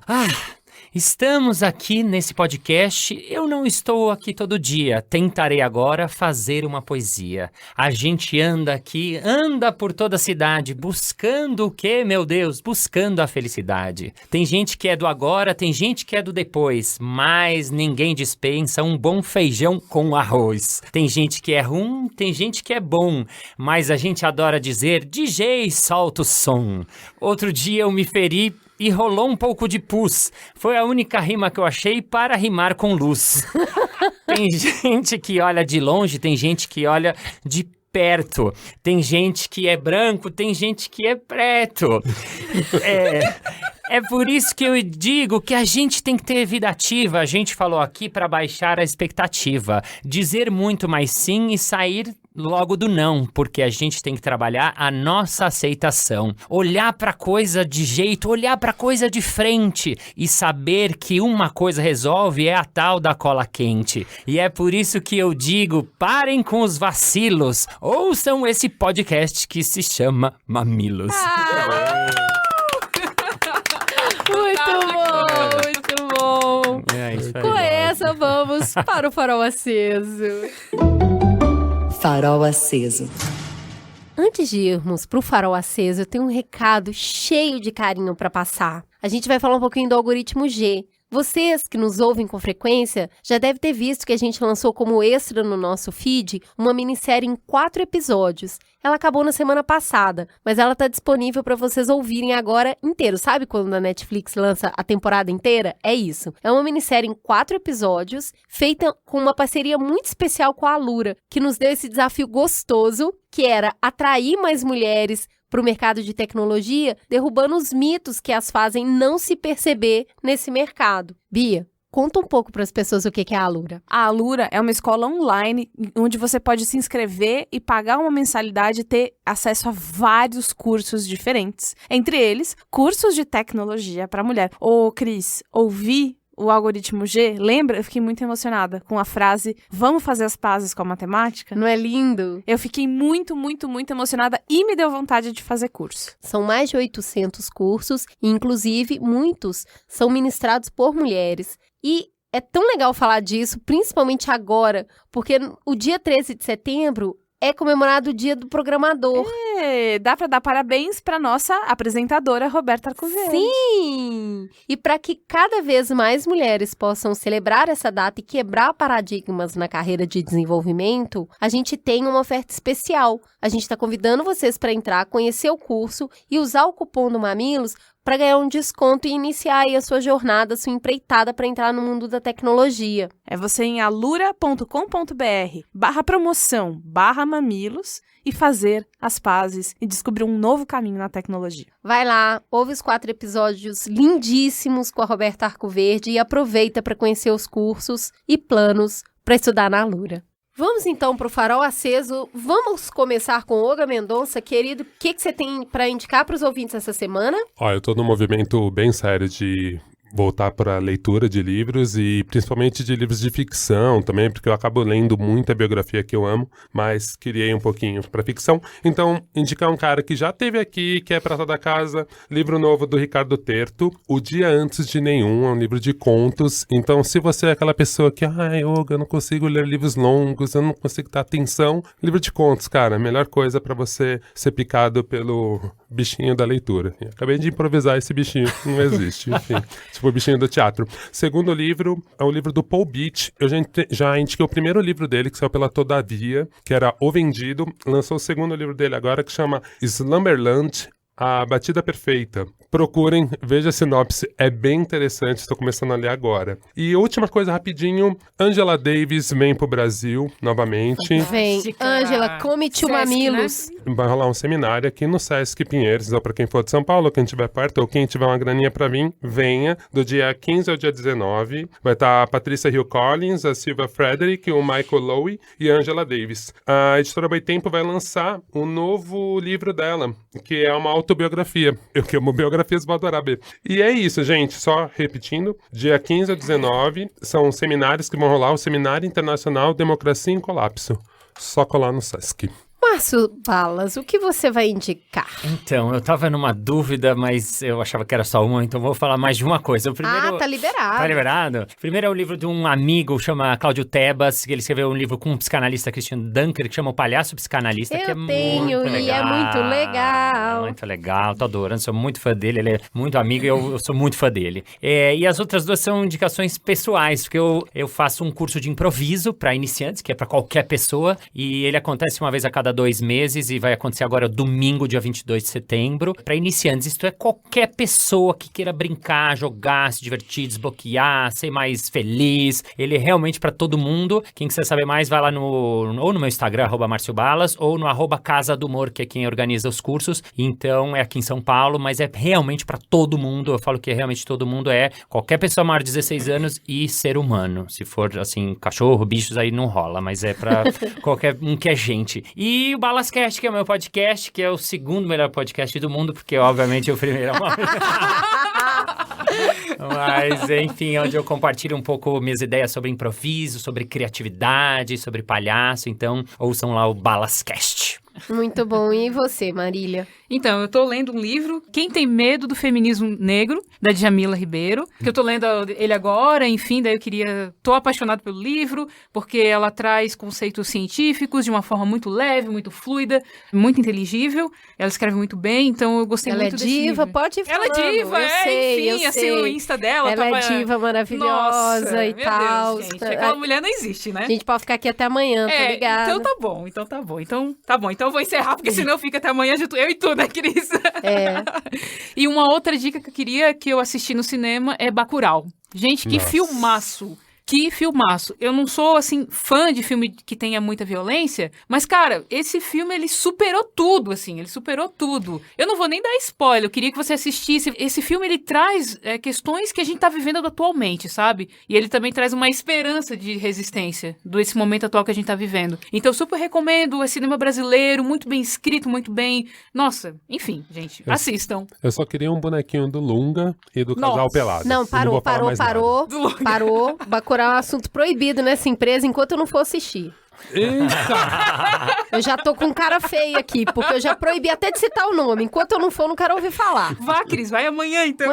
Tem que ir no horário do almoço, tem que dar uma fugida, entendeu? Por causa das crianças de novo, não vai dar pra ir. Então eu tenho que arrumar no horário de trabalho. Eu falo, vou ali numa reunião, entendeu? Entendi. E aí vou Mas assistir. aproveita que tem muita oferta. Tem vários cinemas. Não, tem eu tô me muito bom. planejando. Eu queria aproveitar a oportunidade e chamar nossas convidadas também para trazer uma indicação pro Farol Aceso. Que tal vocês participarem um pouquinho? Vem cá, Tati. Olha o improviso. Vem cá. Senta aqui nessa cadeirinha. Antes de eu infartar, eu vou indicar, então, um aplicativo de apoio emocional que se chama Síngulo. Cingulo. Síngulo. É um apoio emocional, assim, que me tirou de uns buracos profundos e baratinho. R$16 por mês, preço de Spotify. E é muito profundo, ele faz uma análise no começo do seu perfil emocional, a partir de comportamentos, sentimentos que você tá passando aí na sua vida. Me apoiou muito e eu tô assistindo ele apoiar muitas pessoas, então procure Símbolo. É muito legal. Eu tenho. I have. Obrigada, Tati. Muita emoção, gente, eu sou mamilete. Somos. Vem cá indicar. Vai. Coloque sua indicação, fala de onde você é e sua indicação. Gente, que nervosa. Gente, Ah, que só que maravilhoso. Agora eu vou ter que improvisar, né? Então, ontem eu assisti um vídeo muito interessante, que é do canal do Gilberto Gil, que é o Amigos, Sons e Palavras. E é a entrevista dele, do Gilberto, com o Drauzio Varela. Olha só. Uau. E o Não início... sei como ficar mais apaixonada. E o início dessa entrevista é uma interpretação belíssima do Gilberto. Agora me fugiu o nome da música. Mas assistam lá no canal Amigos, Sons e Palavras. Uau. Belíssimo. Gilberto Gil e Drauzio Varela. Que ótimo, hein? Que Puta dupla, dupla, né? Gostei. Queria morar com eles um tempo. né? Né? Eu posso morar no seu canal? E eu vou indicar uma coleção de livros muito linda, estruturada pela Plana International, que é uma ONG internacional que há muitos e muitos anos apoia meninas em situação de vulnerabilidade. Ela tem uma atuação linda no Brasil, entre várias ações que elas fazem. Tem um curso de liderança para meninas. Ontem eu tive a oportunidade de conhecer 3 assistidas deste programa. Eu fiquei muito apaixonada pelas meninas e ganhei um presente lindo. Já cheguei em casa e li com a Tatá, que é a coleção de livros A Revolução das Princesas. Então são alguns contos reescritos, uma visão do conto novo da Ariel, da Cinderela, da Rapunzel e da Aurora. Os livros estão lindamente ilustrados, as releituras são feitas por mulheres conhecidas e tá lindo. Eu indico muito essa coleção, A Revolução das Princesas. Fala que te escuto. E beijo para Juliana Gatti, Andréa Marquesano e Magda Martins, da EN Networks. Muito bem. Eu não tenho beijo para, Cris. Mas vocês podem fazer beijo Pode para dar um pra mim beijo, também. manda um beijo pra mim. Gente, eu vou mandar um beijo pra essa mulher que me para na rua sempre. É super difícil pra mim, como mulher famosa. Cris Bartz. Juliana Valauer também. Nossa, gente, um beijo. Obrigada pelo carinho, queridas. Mamileiros e mamiletes, tem mais convite especial pra vocês. Tá pouco de conteúdo, manda mais. Família B9 de podcasts bombando. Mas aí a gente trouxe ela, a própria apresentadora, pra contar. Fala, Bia. Bom, a gente tá aqui pra falar do Ponto de Virada, que é o podcast que eu apresento, faço os meus dotes de narradora. Estou fazendo fono, inclusive, por causa disso. Tá saindo muito bem, Bi. Muito obrigada. O Ponto de Virada, ele é um podcast pra falar sobre carreira. E eu nunca me imaginei falando sobre carreira, mas se fosse teria que ser desse jeito, que é sem blá blá blá de coach, sem blá blá blá de faça seu primeiro milhão com 20 anos, sabe isso? Nada disso. Nada de 10 regras pra alcançar o sucesso, Não é tem. carreira na real. É um podcast curtinho, de 30 minutos, toda semana no ar. Já tem temas super interessantes pra vocês acompanharem. A gente sempre conta a história de gente real. E a gente pede lá no Twitter as histórias, então realmente são vocês que estão participando. E também eu sempre converso com um especialista. E você, mamileiro, precisa ir lá ouvir a história da Cris no episódio de mudança Essa de que carreira. vos fala. E a história da Ju no episódio de empreendedorismo. Tá lindo, né? Ela se emocionou super. Vai lá, Juliana, né, gente? Vocês já conhecem e já confiam. Puxa o banquinho, vem participar da conversa. O Ponto de Virada sai toda segunda-feira. Taca ali o play. b9.com.br/ponto de virada ou em qualquer agregador que você prefira. Lembrando que o Ponto de Virada é um oferecimento de Coca-Cola Café, o gás extra do seu dia. Vamos então pro Fala Que Te Escuto. No Twitter, siga a gente no @mamilospod. Talvez valha comentar aqui um pouquinho do tanto de gente reclamando que a Helena interrompeu, que a Helena é muito prepotente, que ela é isso, que ela é aquilo. Olha, eu particularmente amo o arco do episódio, que começa com uma série de interrupções, um monte de certezas e acaba num tom mais calmo, onde as pessoas começam a se ouvir mais que falar. E eu acho que esse arco desse episódio é o arco da maioria das conversas, quando a gente tem um pouco de paciência. E eu gosto muito disso, eu acho que é vida real, vida na prática, o que aconteceu aqui semana passada. Nem sempre é fácil construir ponte, né? Se fosse, não precisava de 1h30 de conversa. Era só fazer um post no Twitter, né? Muito bem. Vamos começar com o Victório, que falou: ouvi o Mamilos 213 e faz tempo que eu tô com saudade de uma discussão nesse nível, com ponto e contraponto bem estabelecido. Os últimos eu terminei com o sentimento de que as ideias eram complementares e meio que ninguém discordava. Esse foi muito bom, hein, tia? A Loyerat disse: o episódio 213 definitivamente não foi sobre provar pontos. A discussão começou truncada por Isso. parte da convidada, mas depois percebi que houve uma construção de pontes.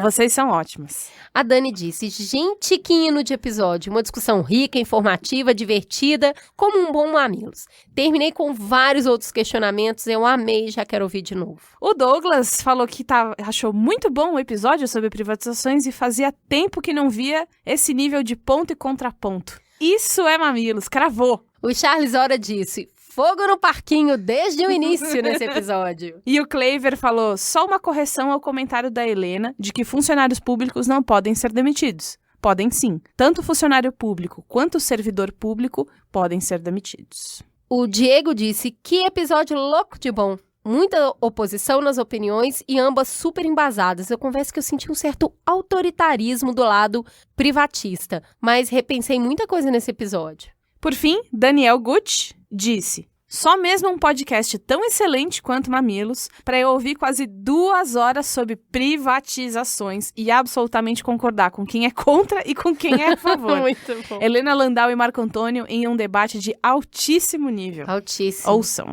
Vem com a gente também no Instagram, lá no @mamilospod. Começando com a Longadine. Nossa, eu amo o conteúdo de vocês, mas esse podcast tá sensacional, tá muito fogo no parquinho. A galera gosta do piromaníaca, galera.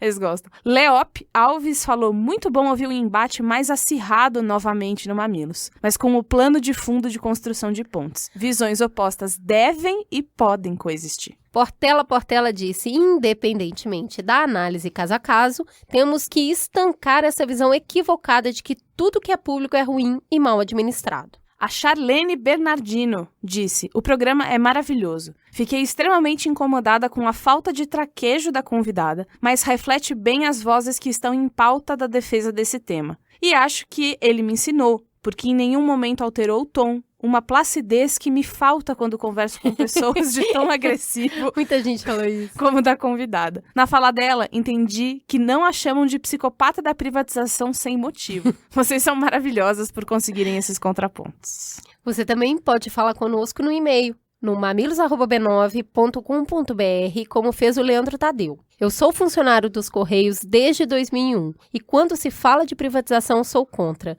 Vejo em redes sociais que muitas pessoas querem que os Correios seja privatizado. Uma das coisas que elas alegam é que a empresa não entrega na área que residem e que o monopólio dos Correios impede a concorrência. Existem as entregas em áreas de risco e isso se trata de segurança pública. É difícil para uma empresa ter funcionários afastados devido ao excesso de assalto, aumento do índice de funcionários com síndrome de pânico também.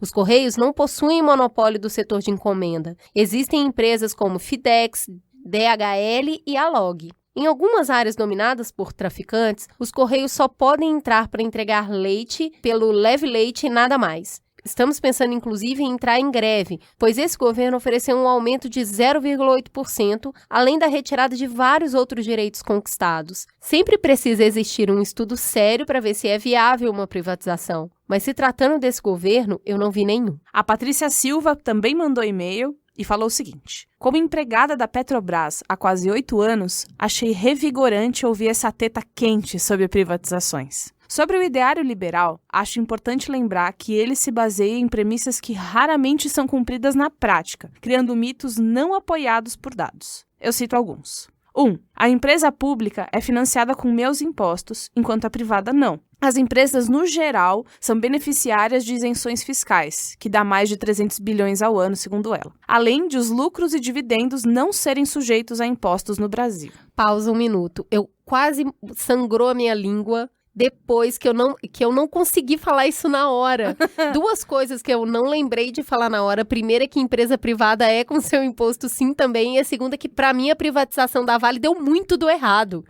E eu não falei sabe, eu tô tipo o George Constanza do Seinfeld. Eu quero uma réplica pra eu poder falar o que eu não falei, A gente sabe? tem que recriar a situação. Recriar a situação. Muito bem. Segundo ponto levantado pela Patrícia. A empresa privada deve ser mais eficiente em função da competição. Na prática, os grandes conglomerados promovem práticas de cartel e raramente a competição de mercado é real. Não temos nem 10 atores competindo e, em muitos casos, nem mesmo 5 nos setores das comunicações, telecomunicações, mineração, petróleo, construção civil, bancários, etc. Por fim, o salário dos funcionários públicos é mais alto do que no mercado. Boa parte da estrutura salarial nas lideranças das empresas privadas é constituída de bônus que não entram na conta. Obrigada por qualificarem o debate com gente de peso. Mas ainda assim é triste ver gente de peso repetindo bordões dos anos 90 sem a contrapartida dos dados. Muito, muito maravilhoso esse e-mail. Quero imprimir.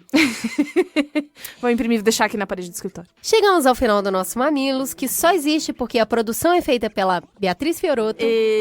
Muito obrigada. O apoio à pauta é feito pela Jaque Costa e grande elenco. A edição é do Caio Corraine com a Maremoto, a capa do Johnny Brito, a publicação de AG Barros e a apresentação de Juliana Valauer e Cris Vartes. É verdade. Um beijo e até semana que vem. Tchau, gente!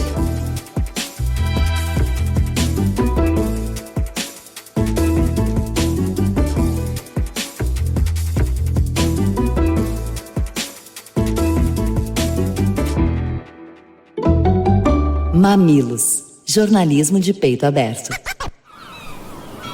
Este podcast foi editado pela Maremoto.